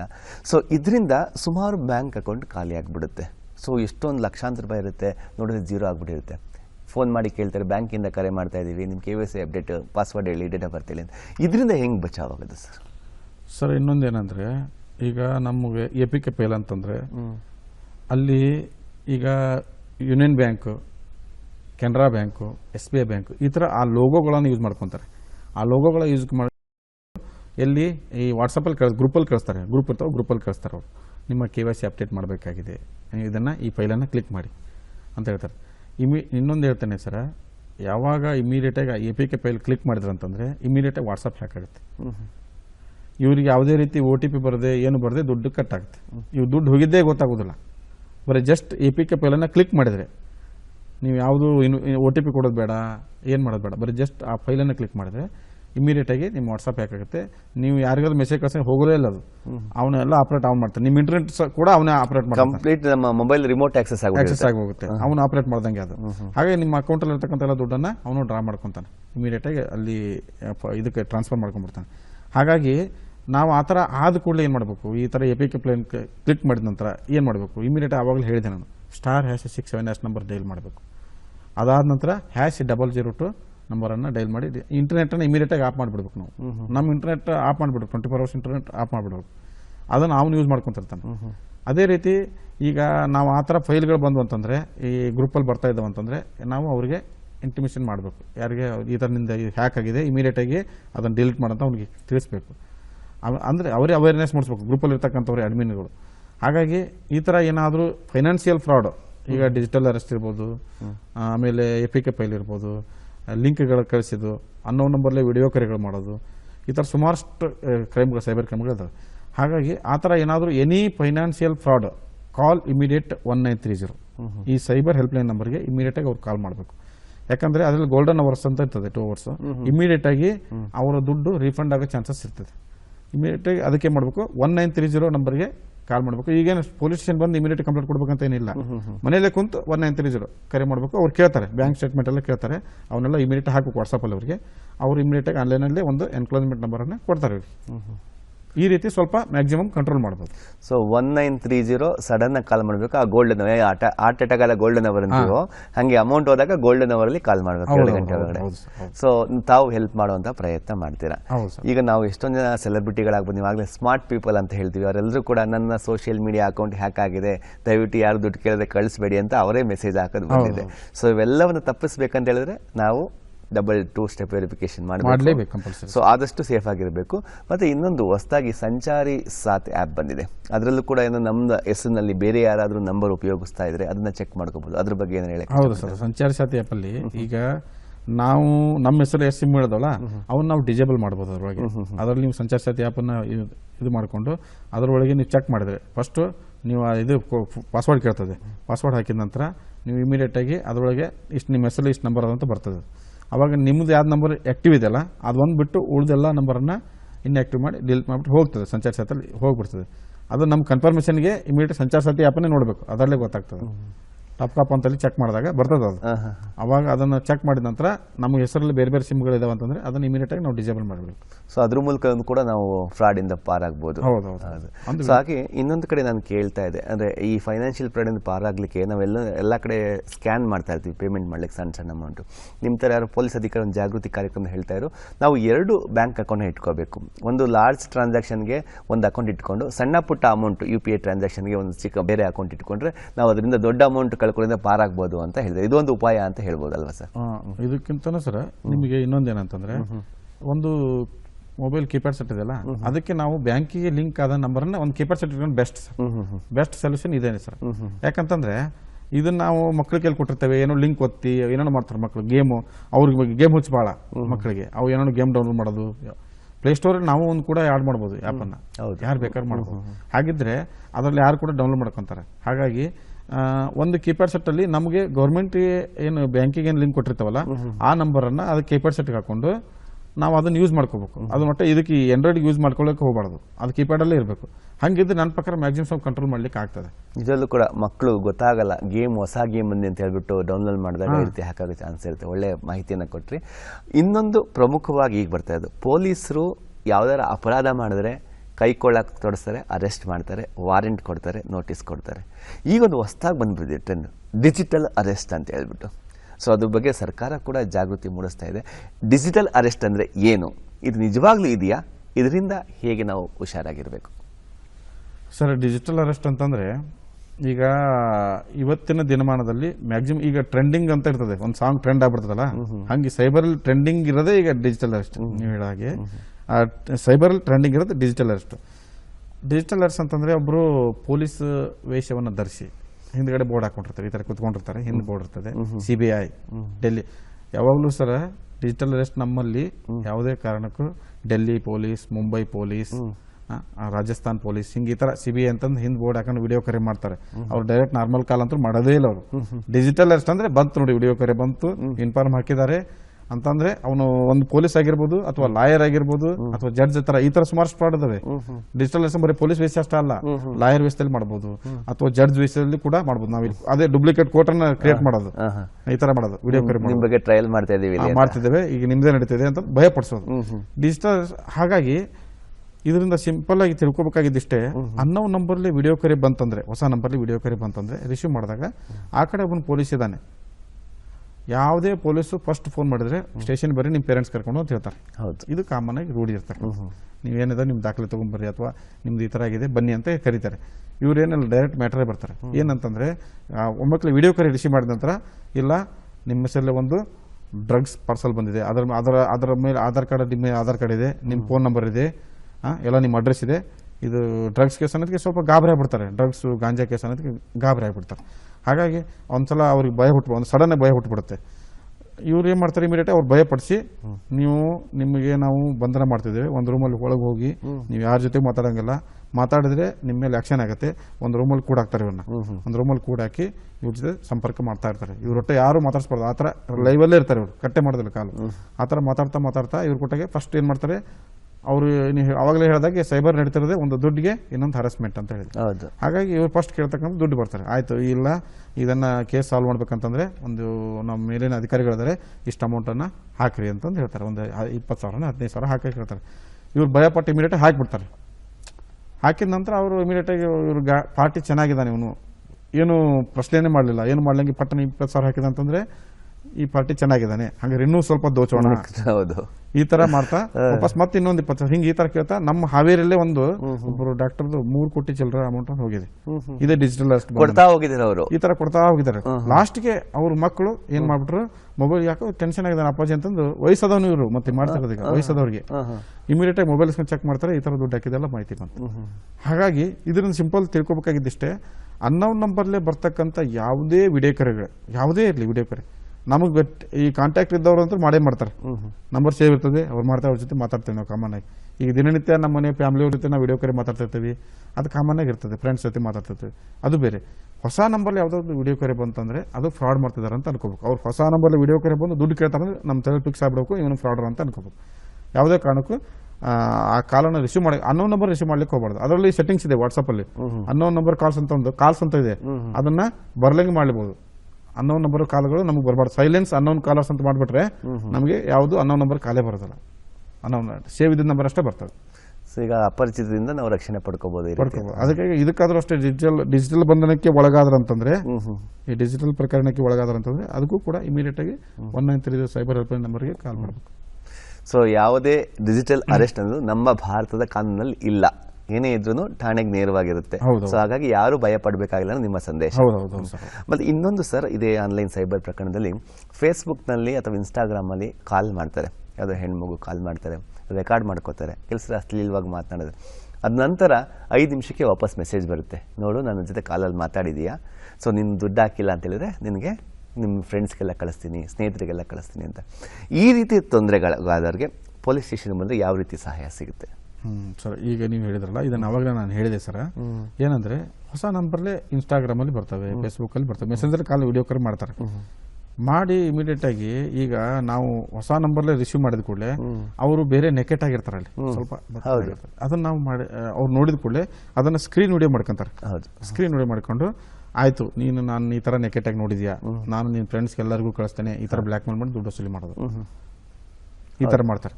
ಹಾಗಾಗಿ ನಾವು ಇದರಿಂದ ತಪ್ಪಿಸ್ಕೋಬೇಕಂತಂದ್ರೆ ನಾವು ಹೆಚ್ಚು ಕಮ್ಮಿ ಅನ್ನೋನ್ ನಂಬರ್ ರಿಸೀವ್ ಮಾಡಲ್ಲ ಅಂದ್ರೆ ಸಮಸ್ಯೆ ಆಗ್ತದೆ. ರಿಸೀವ್ ಮಾಡಲಿಲ್ಲ ಅಂದ್ರೆ ಏನು ಸಮಸ್ಯೆ ಇದೆ ಹೇಳಿ? ರಿಸೀವ್ ಮಾಡಿದ್ರೆ ಎಷ್ಟೆಲ್ಲ ಪ್ರಾಬ್ಲಮ್ ಆಗೋದಲ್ಲ. ನಾವು ಅನ್ನೋನ್ ನಂಬರ್ ರಿಸೀವ್ ಮಾಡಬಾರ್ದು ಅಂತ ಹೇಳ್ತೀನಿ. ಅನ್ನೋನ್ ನಂಬರ್ ವಿಡಿಯೋ ಕರೆ ರಿಸೀವ್ ಮಾಡಲೇಬಾರ್ದು. ವಿಡಿಯೋ ಕರೆ ರಿಸೀವ್ ಮಾಡಿದಂತ ವಿಡಿಯೋ ಕರೆ ಬಂತಂದ್ರೆ ಫ್ರಾಡ್ ಅನ್ಕೊಂಡ್ಬಿಡ್ಬೇಕಷ್ಟೇ. ವಿಡಿಯೋ ಕರೆ ಬಂತಂದ್ರೆ ಫ್ರಾಡ್. ಹಾಗಾಗಿ ಆ ಥರ ಏನಾದರೂ ಈ ಥರ ನಾವು ವಿಡಿಯೋ ಕರೆ ರಿಸೀವ್ ಮಾಡಿ ಬಂದಂತಂದ್ರೆ ಅವಾಗ ಕೂಡ ಅವರಿಗೆ ನಾವು ಸ್ಟೇಷನ್ ಬಂದಂತಂದರೆ ಅಲ್ಲಿ ಹೇಳ್ತೇವೆ, ಮಾರ್ಗಸೂಚಿಗಳನ್ನು ಹೇಳ್ತೇವೆ. ಈ ರೀತಿ ನೀವು ಅವ್ರ ಮೊಬೈಲಲ್ಲೇ ಕೂರಿಸಿ ಅದನ್ನು ಚೆಕ್ ಮಾಡಿ, ಸೆಟ್ಟಿಂಗ್ಸನ್ನು ಚೆಕ್ ಮಾಡಿ, IP ಅಡ್ರೆಸ್ ಅನ್ನು ಕೂಡ ನಾವು ಟ್ರ್ಯಾಕ್ ಮಾಡ್ತೇವೆ. ಅವರೆಲ್ಲರೂ ಕೂಡ ಇಲ್ಲಿ ಇರೋದೇ ಇಲ್ಲ ಸರ್. ಅವರು Paschim Bengal, Kolkata, Haryana, Rajasthan, out of state ಅಲ್ಲಿ ಕುಂತು ಮಾಡ್ತಕ್ಕಂಥ ಕೆಲಸ ಇದು. ಕೆಲವು ವಿದೇಶದಲ್ಲೂ ಕೂಡ ಇರ್ತಾರೆ.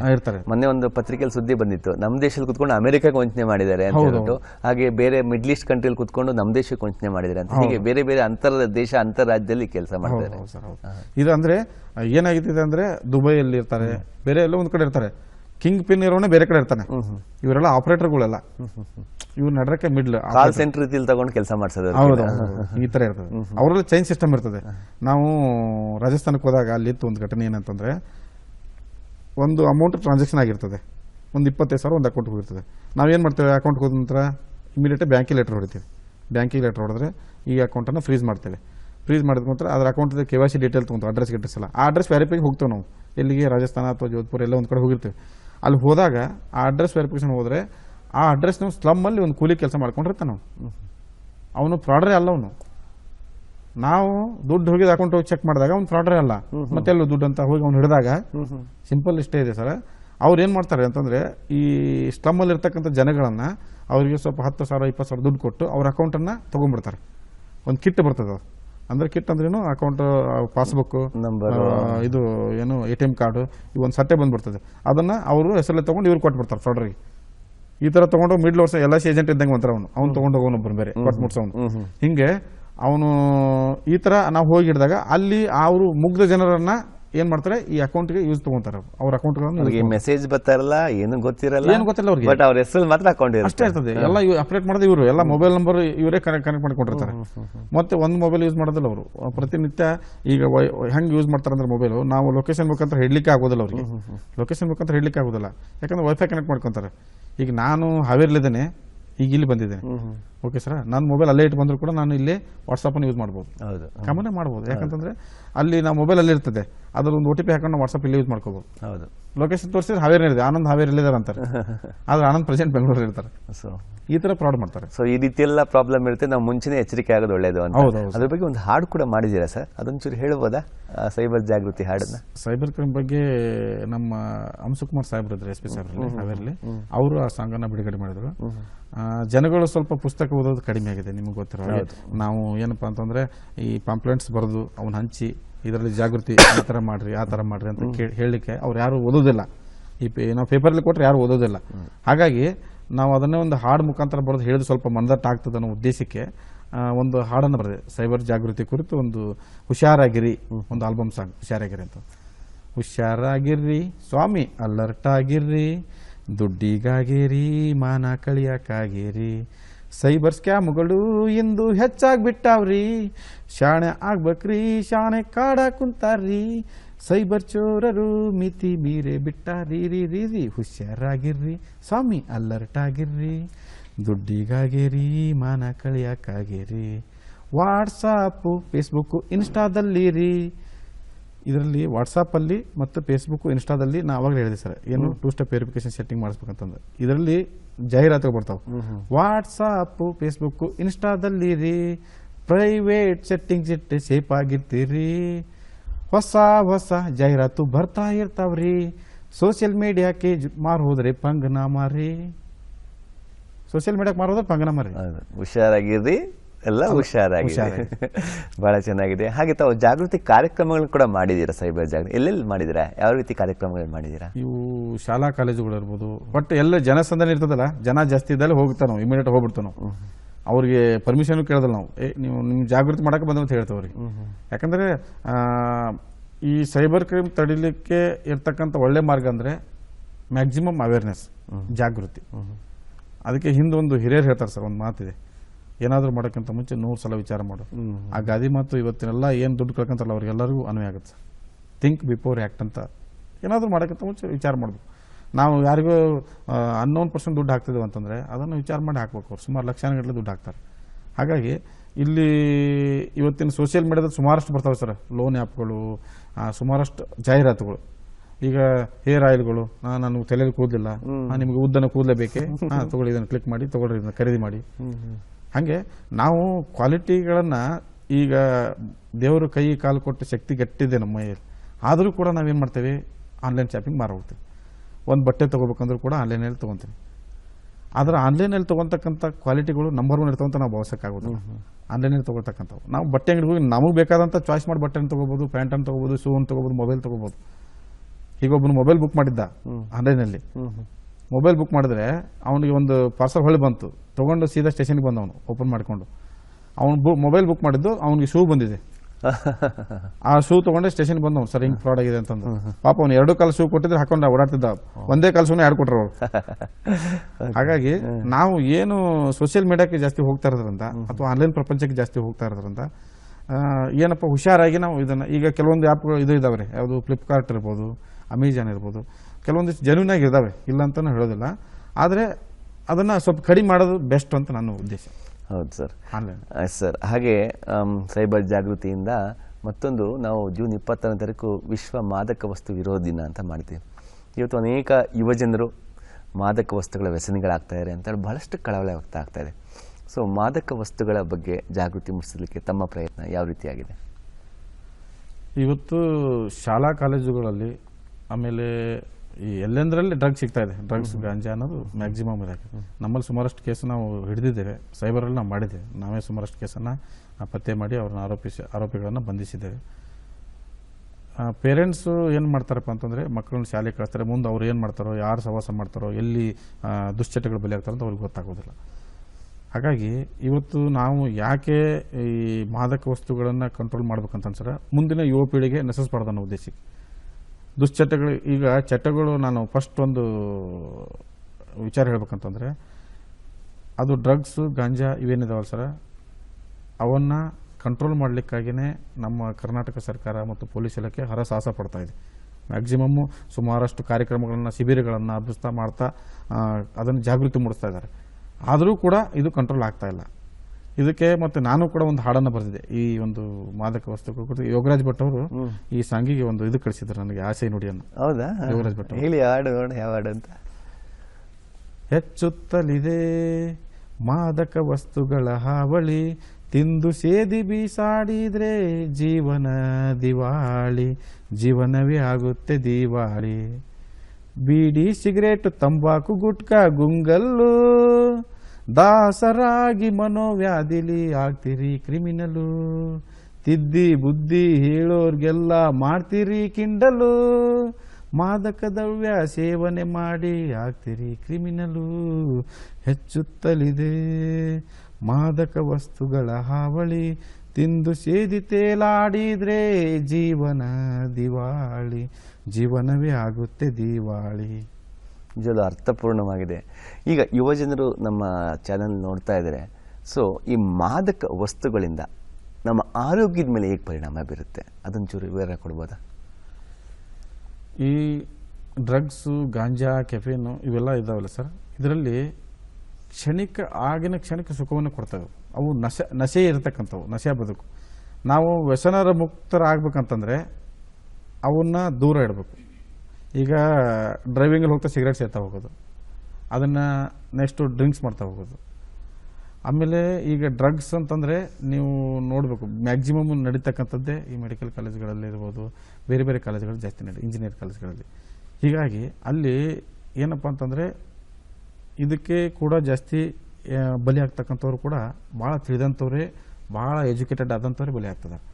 ಹಾಗಾಗಿ ಅದನ್ನು ಕಂಟ್ರೋಲ್ ಮಾಡ್ಬೇಕಂತಂದರೆ ನನ್ನ ಪ್ರಕಾರ ಇವತ್ತು ಪ್ರತಿಯೊಂದು ಶಾಲಾ ಕಾಲೇಜುಗಳಲ್ಲಾಗಿರೋದು ಅವ್ರು ಅಡ್ಮಿಷನ್ ಮಾಡ್ಕೊಂತಾರಲ್ಲ ಮಕ್ಕಳನ್ನು, ಆವಾಗ ಅಲ್ಲಿ ಶಿಕ್ಷಕರು ಒಂದು ಪ್ರತಿ ವಾರಕ್ಕೊಮ್ಮೆ ಆದರೂ ಅಥವಾ ತಿಂಗಳಿಗೆ ಒಂದಾದರೂ ಇಂಥ ಕ್ಯಾಂಪ್ಗಳನ್ನು ಮಾಡಬೇಕು.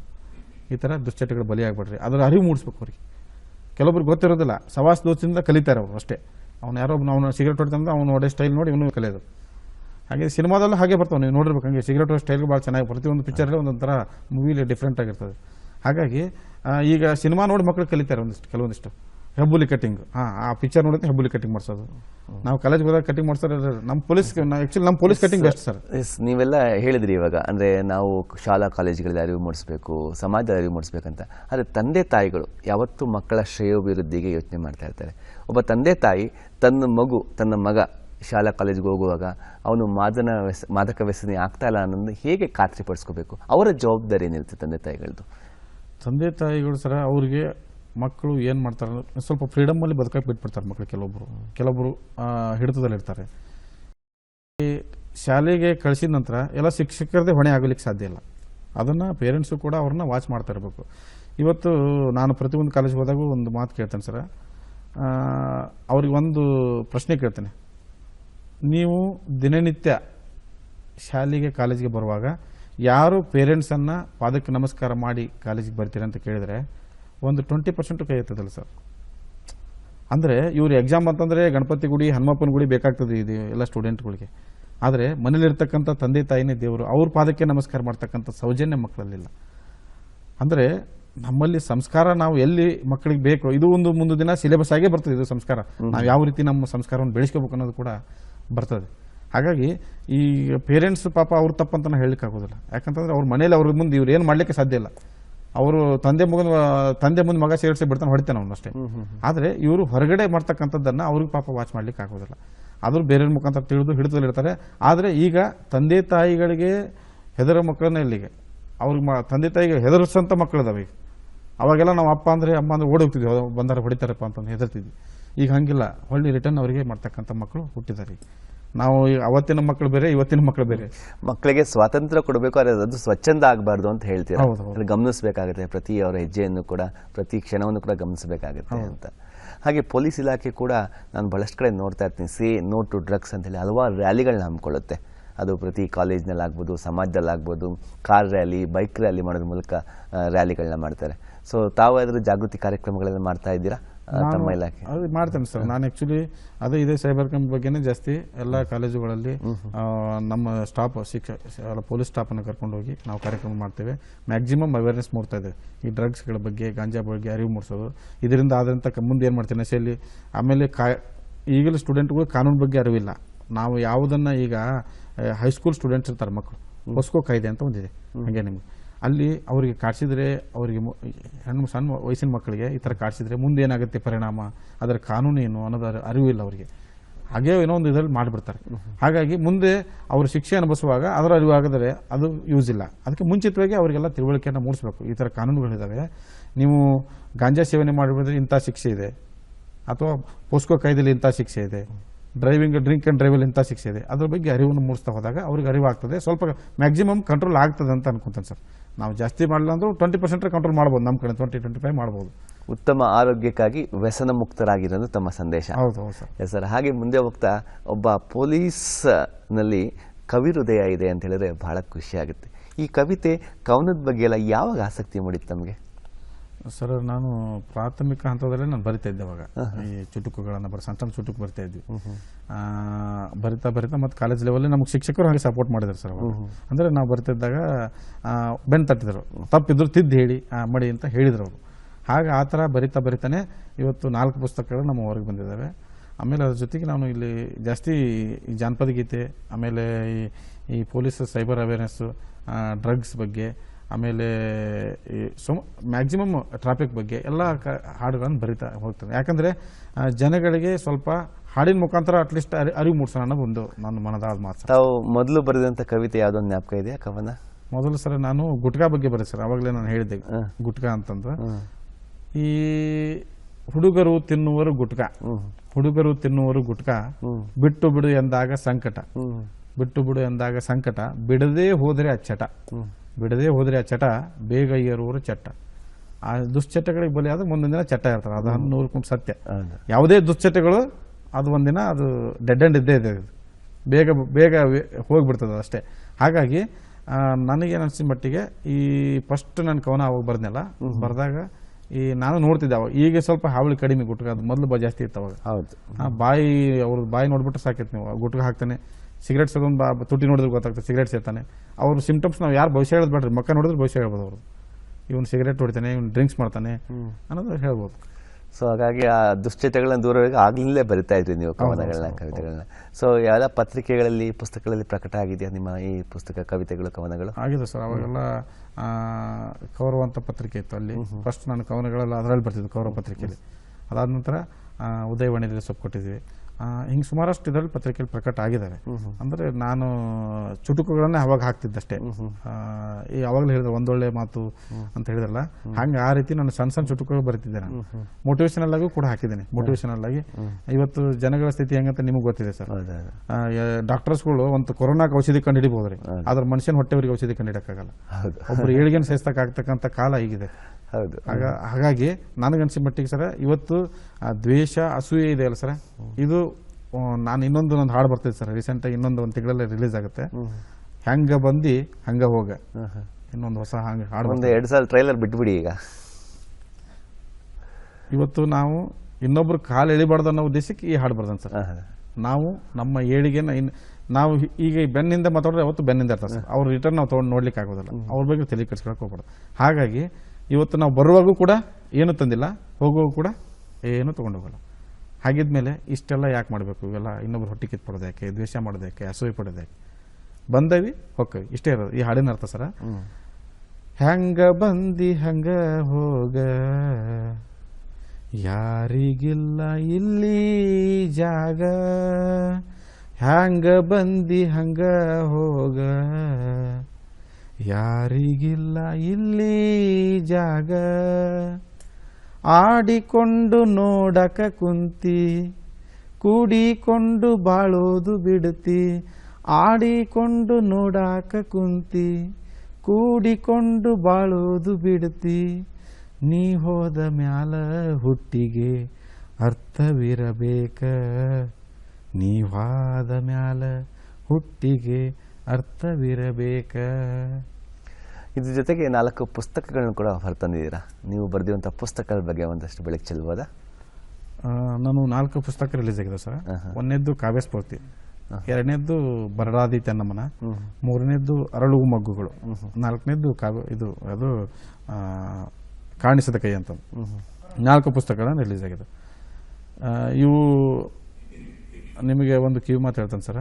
ಇವತ್ತು ನಾವು ಒಂದು ಲೈಬ್ರರಿಗೆ ಹೋದ್ರೆ ಒಂದು ಖರ್ಚು ಬಿಟ್ಕೊಂಡು ಹೋಗ್ಬೇಕು, ಮಕ್ಕ ವರ್ಷನ ಕಲ್ಸ ಅಲ್ಲಿ ಪುಸ್ತಕಗಳನ್ನ ಒರೆಸಿ ಓದಲಿಕ್ಕೆ, ಧೂಳು ಹರಿಸ್ಲಿಕ್ಕೆ. ಯಾಕಂತಂದ್ರೆ ಇದನ್ನ ಯಾಕೆ ಮಾತಾಡಿದೆ ಅಂತಂದ್ರೆ ಪುಸ್ತಕ ಓದುವರ ಸಂಖ್ಯೆ ಭಾಳ ಕಡಿಮೆ ಆಗಿದೆ ಸರ್. ನಾನು ಎಷ್ಟೆಲ್ಲ ಕೇಸ್ ಪತ್ತೆ ಮಾಡೀನಿ ಸರ್, ಒಂದೇ ಕೇಸ್ ಪತ್ತೆ ಮಾಡೋಕ್ಕಾಗಿಲ್ಲ ನನ್ನ ಕೈಲಿ.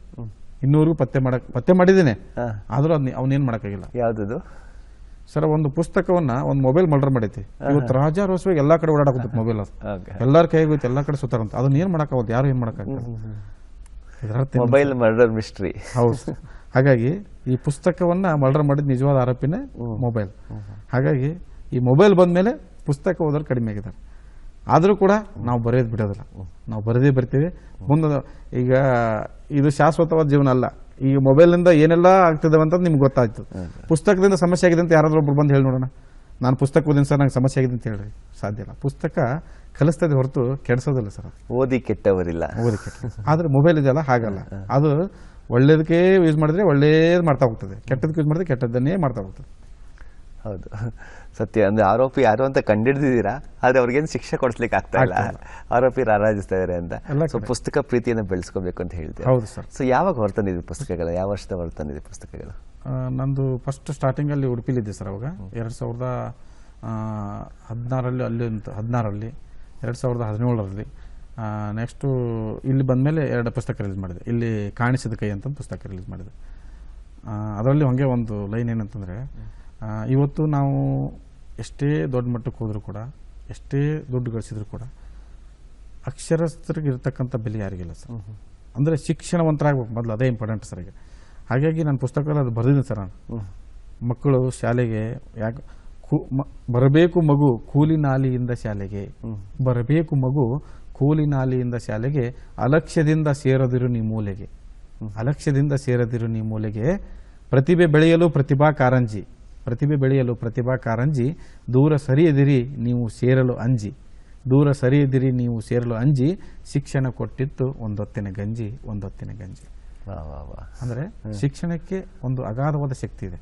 ಅವ ವಿದ್ಯಾವಂತ ಅದಾನಂತಂದ್ರೆ ಒಂದು ಮನೆಯಲ್ಲಿ ಅವನೇ ಹೀರೋ, ವಿದ್ಯಾವಂತ ಅದಾನಂದ್ರೆ. ಹಾಗಾಗಿ ಆ ಊರಿಗೆ ಚೆನ್ನಾಗಿ ಓದಿದೆ ಅಂದ್ರೆ ಆ ಊರಿಗೆ ಹೀರೋ. ಹಾಗಾಗಿ ಶಿಕ್ಷಣಕ್ಕೆ ನಾವು ಜಾಸ್ತಿ ಒತ್ತು ಕೊಡಬೇಕು. ನಮ್ಮ ಮಕ್ಕಳನ್ನ ಬಿಸ್ನೆಸ್ಗೆ, ನಾ ಬಿಸ್ನೆಸ್ ಮಾಡ್ತಾನಂತಂದು ಮಕ್ಕಳು ಬಿಸ್ನೆಸ್ಗೆ ಮಾಡೋದಲ್ಲ, ನಾನೇನೋ ದುಡ್ಡಿದ್ದೇನೆ ಅಂತ ಮಕ್ಕಳಿಗೆ ಫ್ರೀಡಮ್ಗೆ ಬಿಡೋದಲ್ಲ. ಮೊದಲು ಅವ್ರಿಗೆ ಎಷ್ಟು ಬೇಕೋ ಅಷ್ಟು ಶಿಕ್ಷಣ ಕೊಡ್ರಿ. ಅವ್ರ ಮುಂದೆ ಹೇಗೆ ಬರ್ತಾರನ್ನ ಅವ್ರು ಬಿಟ್ಟಿದ್ದದು. ಆದರೆ ಮೊದಲು ಶಿಕ್ಷಣ ಕೊಡ್ತಕ್ಕಂಥ ಕೆಲಸವನ್ನು ಮಾಡಬೇಕು. ಶಿಕ್ಷಣ ಕೊಟ್ಟರೆ ಒಂದು ದೊಡ್ಡ ಆಸ್ತಿ ಮಾಡಿಕೊಟ್ಟಂಗೆ ಮಕ್ಕಳಿಗೆ. ಹೌದು. ಹಾಗೆ ತಾವು ಪೊಲೀಸ್ ಇಲಾಖೆಯಲ್ಲಿ ಕೆಲಸ ಮಾಡ್ತಾ, ಕವಿಗಳಾಗಿ, ಲೇಖಕರಾಗಿ ಕೆಲಸ ಮಾಡ್ತಾ, ಹಾಡುಗಳನ್ನ ಬರೀತಾ, ಸಮಾಜ ಸೇವೆಯಲ್ಲೂ ಕೂಡ ಮುಂದಿದ್ದೀರಾ. ಸೊ ಏನೆಲ್ಲ ಸಮಾಜ ಮಾಡ್ತಾ ಬಂದಿದ್ದೀರಾ ಸರ್? ಸರ್, ಈಗ ಕನ್ನಡವನ್ನು ಉಳಿಸೋಕ್ಕೋಸ್ಕರ ಸ್ವಲ್ಪ ಕೆಲವೊಂದು ಕಾರ್ಯಕ್ರಮಗಳನ್ನು ಮಾಡ್ತೀವಿ ಸರ್. ಅಂದರೆ ಈ ಇಂಗ್ಲೀಷ್ ಮೀಡಿಯಂ ಸ್ಕೂಲ್ಗಳಲ್ಲಿ ಅಲ್ಲಿ ಕನ್ನಡದ ಅಂಕ್ಲಿಪ್ಗಳನ್ನು ಕೊಡ್ತೀವಿ ನಾವು. ಇಂಗ್ಲೀಷ್ ಮೀಡಿಯಂ ಸ್ಕೂಲ್ಗಳಲ್ಲಿ ಅಂಕ್ಲಿಪ್ಗಳನ್ನು ಕೊಟ್ಟು ಕನ್ನಡದ ಬಗ್ಗೆ ಜಾಗೃತಿ ಕಾರ್ಯಗಳನ್ನು ಮಾಡ್ತಿರ್ತೀವಿ. ಅದರ ಜೊತೆಗೆ ಸುಮಾರಷ್ಟು ಈಗ ಜನವರಿ 26ಕ್ಕೆ ನನಗೆ ತಿಳಿದಂಥ ಎಲ್ಲ ಸ್ಕೂಲ್ಗಳಿರ್ತಾವೆ, ಅಲ್ಲಿ ಹೋಗಿ ವಿಸಿಟ್ ಮಾಡಿ ಅವರಿಗೆ ನೋಟ್ಬುಕ್ ಪೆನ್ ವಿತರಣೆಯನ್ನು ಮಾಡ್ತೇನೆ. ಪ್ರೈಮರಿ ಸ್ಕೂಲ್, ಗೌರ್ಮೆಂಟ್ ಸ್ಕೂಲ್ಗಳಿಗೆ ಈ ಥರ ಮಾಡ್ತಾ ಹೋಗ್ತೀವಿ ಸರ್. ಅಂದರೆ ಈ ಪೊಲೀಸ್ ಕೆಲಸ ಜೊತೆ ಸ್ವಲ್ಪ ಅದು ನಮಗೆ ಒಂದು ಸ್ವಲ್ಪ ಆತ್ಮತೃಪ್ತಿ ಕೊಡ್ತದೆ. ನನಗೆ ಮಾಡಬೇಕು ಅಂತ ಅನಿಸುತ್ತೆ ಸರ್. ಯಾಕಂದರೆ ನಾವು ಕಲಿಯುವಾಗ ಸ್ವಲ್ಪ ಒಂದು ನೋಟ್ಬುಕ್ ತೊಗೋಬೇಕು ಕಷ್ಟ ಇತ್ತು ಸರ್ ಅವಾಗ. ಆದರೆ ಇವತ್ತು ಬಡವ್ರ ಮಕ್ಕಳು ಪ್ರೈಮರಿ ಸ್ಕೂಲ್ ಇದ್ದೇ ಇರ್ತಾರೆ, ಇದ್ದವರು ಇರ್ಬೋದು, ಇಲ್ದವ್ರು ಇರ್ತಾರೆ. ಹೌದ್ರೆ ಅದು ಇದ್ದವ್ರಿಗೆ ರೀಚ್ ಆಗಲಿಲ್ಲ ಅಂದರೂ ಇಲ್ದರ್ ರೀಚ್ ಆದ್ರೆ ಸಾಕು. ನಾನು ಕೊಟ್ಟಿರ್ತಕ್ಕಂಥ ಒಂದು ಪೆನ್ನು, ಒಂದು ನೋಟ್ಬುಕ್ ರೀಚ್ ಆದ್ರೆ ಸಾಕು. ಅದೊಂದು ಭಾವನೆ ಅಷ್ಟೇ.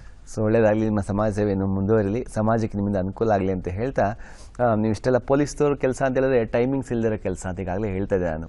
ಸೊ ಮನೆಗೆ ಹೋಗೋದು ಯಾವಾಗ ಅಂತ ಗೊತ್ತಾಗಲ್ಲ, ರಾತ್ರಿ ಆದರೆ ಕರೆ ಬಂದರೆ ಹೋಗಲೇಬೇಕು. ಜೊತೆಗೆ ಸಮಾಜ ಸೇವೆ ಸಾಹಿತ್ಯದಲ್ಲಿ ತೊಡ್ಕೊಂಡಿದ್ದೀರಾ. ತಮಗೆ ಇಷ್ಟೆಲ್ಲ ಕೆಲಸ ಮಾಡಲಿಕ್ಕೆ ತಮ್ಮ ಕುಟುಂಬದ ಸಹಕಾರ ಹೇಗಿದೆ? ತಮ್ಮ ಕುಟುಂಬದ ಪರಿಚಯವನ್ನು ಮಾಡಿಕೊಡ್ಬೋದಾ? ನಮ್ಮ ತಾಯಿಯವರಂತೂ ಸರ್ ಈಗ ರೀಸೆಂಟಾಗಿ 4 ವರ್ಷ ಆಯಿತು ಡೆತ್ ಆಗಿ. ಅಲ್ಲಿವರೆಗೂ ನಮ್ಮ ತಾಯಿಯವರು ನಮ್ಮ ಜೊತೆಗೆ ಇದ್ದರು. ಈಗ ನಮ್ಮ ಅಣ್ಣ ಶಿಕ್ಷಕರಿದ್ದಾರೆ. ಅವರು ಹಾವೇರಿಯಲ್ಲಿ ಶಿಕ್ಷಕ ವೃತ್ತಿಯಲ್ಲಿದ್ದಾರೆ. ಅವರ ಮನೆಯವರು ಕೋರ್ಟಲ್ಲಿ ಟೈಪಿಸ್ಟ್ ಇದ್ದಾರೆ, ನಮ್ಮ ಅಣ್ಣನ ಮಿಸಸ್ಸು. ನಮ್ಮ ತಮ್ಮ KSRTCಲಿ ವರ್ಕ್ ಮಾಡ್ತಾರೆ, KSRTC ಹೆಗ್ಗಪ್ಪ ಅಂತಂದು. ಅವರ ಮಿಸಸ್ಸು ಅವರು ಕೂಡ ರೈಲ್ವೆ ಡಿಪಾರ್ಟ್ಮೆಂಟಲ್ಲಿ ವರ್ಕ್ ಮಾಡ್ತಾರೆ. ಆಮೇಲೆ ನಾವಂತೂ ಪೊಲೀಸ್ ಇಲಾಖೆಲಿದ್ದೇವೆ. ನಮ್ಮ ಮನೆಯವರು ಹೌಸ್ ವೈಫ್. ಈಗ ಒಂದು ಫ್ಯಾಮಿಲಿ ಫೋಟೋ ಬರ್ತದೆ ತೆರೆ ಮೇಲೆ. ಇವರು ನನ್ನ ಮಗ ಸರ್, ಅವನು ಮಗಳು ಮಿಸಸ್ಸು, ಅವನ ಮಗಳು ಅಂಜನ್ ಮಗ ರೀ, ಅವಳ ಮಗಳು ಅದ್ವಿತಿ. ಇದು ನಮ್ಮ ಫ್ಯಾಮಿಲಿ ಸರ್. ಈಗ ಸದ್ಯ ನಾವು ಇಲ್ಲಿ ಹಾವೇರಿಲೇ ಒಂದು ಮನೆ ಮಾಡಿದ್ದೇವೆ, ಅಲ್ಲಿ ಹಾವೇರಿಲಿ ಬಾಡಿಗೆ ಮನೆಯಲ್ಲಿದ್ದೇವೆ. ಈ ರೀತಿಯಾಗಿ ನಮ್ಮ ಫ್ಯಾಮಿಲಿಯಲ್ಲಿ ನನಗೆ ಭಾಳ ಸಪೋರ್ಟ್ ಇದೆ ಸರ್. ನನಗನ್ಸಿದ ಮಟ್ಟಿಗೆ ಇಲ್ಲಿವರೆಗೂ ನಾನು ಬರಲಿಕ್ಕೆ ಕೆಲವೊಂದು ನಮ್ಮ ಅಕ್ಕ ಮಾವ, ನಾವು ಬರ್ತನದಲ್ಲಿದ್ದಾಗೂ ಕೂಡ ನಮ್ಮ ಮನೆಯನ್ನು ಸಲುವುದವರು ನಮ್ಮ ಅಕ್ಕ ಮಾವ ಅವರು ಕೂಡ. ನಮ್ಮ ಅಣ್ಣ ಫಸ್ಟ್ ನೌಕರಿಗೆ ಬಂದ, ಅವನು ಕೂಡ ನಮಗೆ ನಮ್ಗೆ ತಂದೆ ಇಲ್ಲ ಅನ್ನೋದು ನೋವನ್ನು ಮರ್ಸ್ಬಿಟ್ರು ಅವ್ರು. ಅವಾಗ ಅಂದರೆ ಏನಪ್ಪ ಎಲ್ಲಾನು ಮನೆಗೆ ತಂದು ಹಾಕ್ತಾ ಇದ್ರು, ಆ ನೋವು ಸ್ವಲ್ಪ ಕಡಿಮೆ ಆಯ್ತು ಅವಾಗ. ಹಾಗಾಗಿ ನಮಗೆ ಫ್ಯಾಮಿಲಿಲಿ ನನಗೆ ಇಂಥ ಒಂದು ಫ್ಯಾಮಿಲಿ ಪಡ್ಲಿಕ್ಕೆ ನಾನು ಪುಣ್ಯ ಮಾಡಿದ್ದೇನೆ. ಎಲ್ಲರೂ ನಾವು ಇವತ್ತಿಗೂ ಕೂಡಿದ್ದೇವೆ, ಹಬ್ಬ ಹರಿದಿನ ಕೂಡ್ತೇವೆ. ಯಾಕಂದ್ರೆ ನೌಕರಿ ಒಳಗೆ ಅವರೊಂದು ಕಡೆ ಇರ್ತಾರೆ, ನಾವೊಂದು ಕಡೆ ಇರ್ತೇವೆ, ಎಲ್ಲರೂ ಒಂದಿನ ಕೂಡ್ತೇವೆ ಮನೇಲಿ, ಹಬ್ಬ ಹರಿದಿನ ಮಾಡ್ತೇವೆ. ಚೆನ್ನಾಗಿದೆ ಸರ್. ಒಟ್ಟು ಏನೋ ಒಂದು ಆರಾಮಕರವಾದ ಜೀವನ ನಡೆಸ್ತಾ ಇದೆ. ಹೌದು. ಒಂದು ಗಂಡು ಒಂದು ಹೆಣ್ಮಗು ಇದೆ, ಅವ್ರನ್ನ ಏನು ಮಾಡಬೇಕು ಅಂತ ತಮ್ಮ ಕನಸು? ಮಗ ಸರ್ ಸ್ವಲ್ಪ ಕ್ರಿಕೆಟರ್ ಭಾಳ ಆ್ಯಕ್ಟಿವ್ ಇದ್ದಾನೆ. ಮಗಳು ಸ್ವಲ್ಪ ಹಾಡು ಸಿಂಗಿಂಗ್ ಎಲ್ಲ ಇದು ಮಾಡ್ತಾರೆ. ಈಗ ನಾವು ಒತ್ತು ಕೊಡೋದು ಅದು ಒಂದು ಭಾಗ ಅಷ್ಟೇ ಸರ್, ಕ್ರಿಕೆಟು ಅಥವಾ ಸಿಂಗಿಂಗ್ ಒಂದು ಭಾಗ ಅಷ್ಟೇ. ಶಿಕ್ಷಣದೊಳಗೆ ನನ್ನ ಮಗ ಮೊನ್ನೆ ಶಾಲೆಯಲ್ಲಿ ಏನಂತಂದರೆ, ಅವರು ಗ್ರ್ಯಾಜುಯೇಷನ್ ಡೇ ಇತ್ತು, ಅವರೆಲ್ಲ ಕೇಳ್ತಾ ಬಂದ್ರಂತೆ, ನೀನೇನಾಗ್ತೀಯ ಅಂತ. ನನ್ನ ಮಗ ನಾನು ಮುಂದೆ CM ಮಕ್ಕಳ ಅಂತ ಅಂದ್ಬಿಡ್ಬೇಕು. ಹಾಗೆ ಆ ಥರ ಅವ್ರ ಮಕ್ಕಳಲ್ಲಿ ಅವನಿಗೆ ಏನಾದ್ರು ಮಾಡಿ ಅವ್ನ ಮಗನ ಸ್ವಲ್ಪ ಇಂಜಿನಿಯರು ಡಾಕ್ಟರ್ ಮಾಡ್ಬೇಕು ಅನ್ನೋದು ಒಂದು ಆಸೆ ಇದೆ ಸರ್. ಮಗಳು ಅವ್ರಿಗೂ ಕೂಡ ಅವಳ ಆಸಕ್ತಿ ನೋಡ್ಬೇಕಲ್ಲ ಸರ್. ಈಗ ಅವ್ರು ಏನು ಓದ್ತಾರೆ ಅನ್ನೋದು ನೋಡ್ಕೊಂಡು ನಾವು ಮಾಡಬೇಕಾಗ್ತದೆ. ನಮ್ಮ ಟಾರ್ಗೆಟ್ಗೆ ಅವ್ರಿಗೆ ರೀಚ್ ಆಗ್ತಾರಪ್ಪ ಅಂದ್ರೆ ಅದನ್ನೇ ಮಾಡೋಣ. ಆದರೆ ಅವ್ರ ಅಭಿರುಚಿ ಹೇಗಿರ್ತದೆ ಅಂತ ಗೊತ್ತಾಗೋದಿಲ್ಲ. ಮಕ್ಕಳಿಗೆ ಒತ್ತಾಯಪೂರ್ವಕ ಕಲಿಸೋದಕ್ಕಿಂತ ಪ್ರೀತಿಪೂರ್ವಕ ಕಲಿಸಿದ್ರೆ ಏನಿದೆ ಅದ್ರ ಮೇಲೆ ಕಲಿಸ್ತಾರೆ. ಹಾಗೆ ಸರ್, ತಮ್ಮ ಇಷ್ಟೆಲ್ಲ ಸಾಧನೆಗೆ ಭಾಳ ಚಿಕ್ಕ ವಯಸ್ಸಿನಲ್ಲೇ ಭಾಳಷ್ಟು ಪ್ರಶಸ್ತಿಗಳು ಬಂದಿದೆ. ಸೊ ತಮ್ಮ ಲಭಿಸಿರುವಂಥ ಪ್ರಶಸ್ತಿಗಳ ಬಗ್ಗೆ ಬೆಳಕು ಚೆಲ್ಲೋದಾದ್ರೆ? ನನಗೆ ಸುಮಾರಷ್ಟು ಅಲ್ಲಿ ಸಮಾರಂಭಗಳಲ್ಲಿ ಪ್ರಶಸ್ತಿಗಳು ಬಂದಿದ್ದಾವೆ ಸರ್. ಆಮೇಲೆ ಸುಮಾರಷ್ಟು ಈ ಕೇಸಪತಿ CM ಗೋಲ್ಡ್ ಮೆಡಲ್ ಬಂತು ಸರ್ ನನಗೆ. ಅಂದ್ರೆ ಯಾವ ವರ್ಷ ಬಂದಿದೆ ಸರ್ ಇದು? 2019ರಲ್ಲಿ ಮುಖ್ಯಮಂತ್ರಿಗಳ ಬಂಗಾರ ಪದಕ ಬಂತು ಸರ್. ಇದರಲ್ಲಿ ಸುಮಾರಷ್ಟು ಕೇಸನ್ನು ಪತ್ತೆ ಮಾಡಿದ್ರೆ ಅದಕ್ಕೆ ಬಂತು ಸರ್, ಪ್ರಕರಣ ಬೇಸದಾಗಿ. ಹಾಗಾಗಿ ಇಲ್ಲಿ ಆರಕ್ಷಕ ಕಲಾವರಿ ಅಂತ ಇದೆ, ಅದರಲ್ಲಿ ಬಂದಿದೆ ಸರ್. ಇದು ಬಸವಶ್ರೀ ಇದು ಕೊಟ್ಟಿದೆ ಸರ್. ಇದು ಕೌಜಲಗಿ ನಿಂಗಮ್ಮ, ಇದು ಬೆಂಗಳೂರು ಕಾರ್ಯಕ್ರಮ ಸರ್. ಅದು ಸುಮಾರಷ್ಟು ಇದು ಗಣರಾಜ್ಯೋತ್ಸವ ದಿನ ಸನ್ಮಾನ ಅಲ್ಲಿ ಹಾನಗಲಲ್ಲಿ. ಈ ರೀತಿಯಾಗಿ ಸುಮಾರಷ್ಟು ನನಗೆ ಕಾರ್ಯಕ್ರಮದಲ್ಲಿ ಬಂದಿದೆ ಸರ್. ಆದರೆ ಏನಪ್ಪ, ಇದು ಕಳ್ಳತನ ಪ್ರಕರಣ ಬೇಯಿಸಿದ್ದು. ಸೊ ಈಗ ಕವಿಗೋಷ್ಠಿಯಲ್ಲಿ ಕೂಡ ಪ್ರಶಸ್ತಿ ಬಂದಿದೆ, ಯುವ ಸಾಧಕ ಪ್ರಶಸ್ತಿ ಬಂದಿದೆ, ಅಣ್ಣಾಮಲೆಯವರು ಕೂಡ ಪ್ರಶಂಸೆ ಮಾಡಿದ್ದಾರೆ ತಮಗೆ. ಸೊ ಈಗ ಅನೇಕ ಪ್ರಶಸ್ತಿಗಳು ತಮ್ಮ ಸಾಧನೆಗೆ, ಸೇವೆಗೆ, ತಮ್ಮ ಕರ್ತವ್ಯ ನಿಷ್ಠೆಗೆ ಬಂದಿದೆ. ಸೊ ಕಾರ್ಯಕ್ರಮದ ಕೊನೆಯ ಹಂತಕ್ಕೆ ಬರ್ತಾ ಇದ್ದೀವಿ. ಸೊ ಭಾಳಷ್ಟು ಚೆನ್ನಾಗಿ ಮಾತಾಡಿದ್ರಿ. ದೂರದರ್ಶನ ವೀಕ್ಷಕರಿಗೆ ಆಸ್ ಎ ಸೈಬರ್ ಪೊಲೀಸ್ ಆಗಿ ಏನು ಸಂದೇಶ ಕೊಡೋಕ್ಕೆ ಪ್ರಯತ್ನ ಮಾಡ್ತೀರಾ ಸರ್?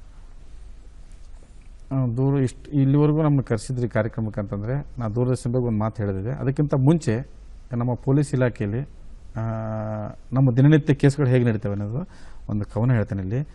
ದಿನನಿತ್ಯ ತಲೆನೋವು ತರುವ ಕೇಸುಗಳು, ನಿದ್ದೆಯಲ್ಲಿ ಎದ್ದು ಬಿದ್ದು ಕಾಡುವ ಕಳ್ಳರ ಕೇಸುಗಳು. ಕಳ್ಳರು ಕೊಲೆಗಡುಕರಿಗೆ ಮೀಸಲಾಗಿರುವ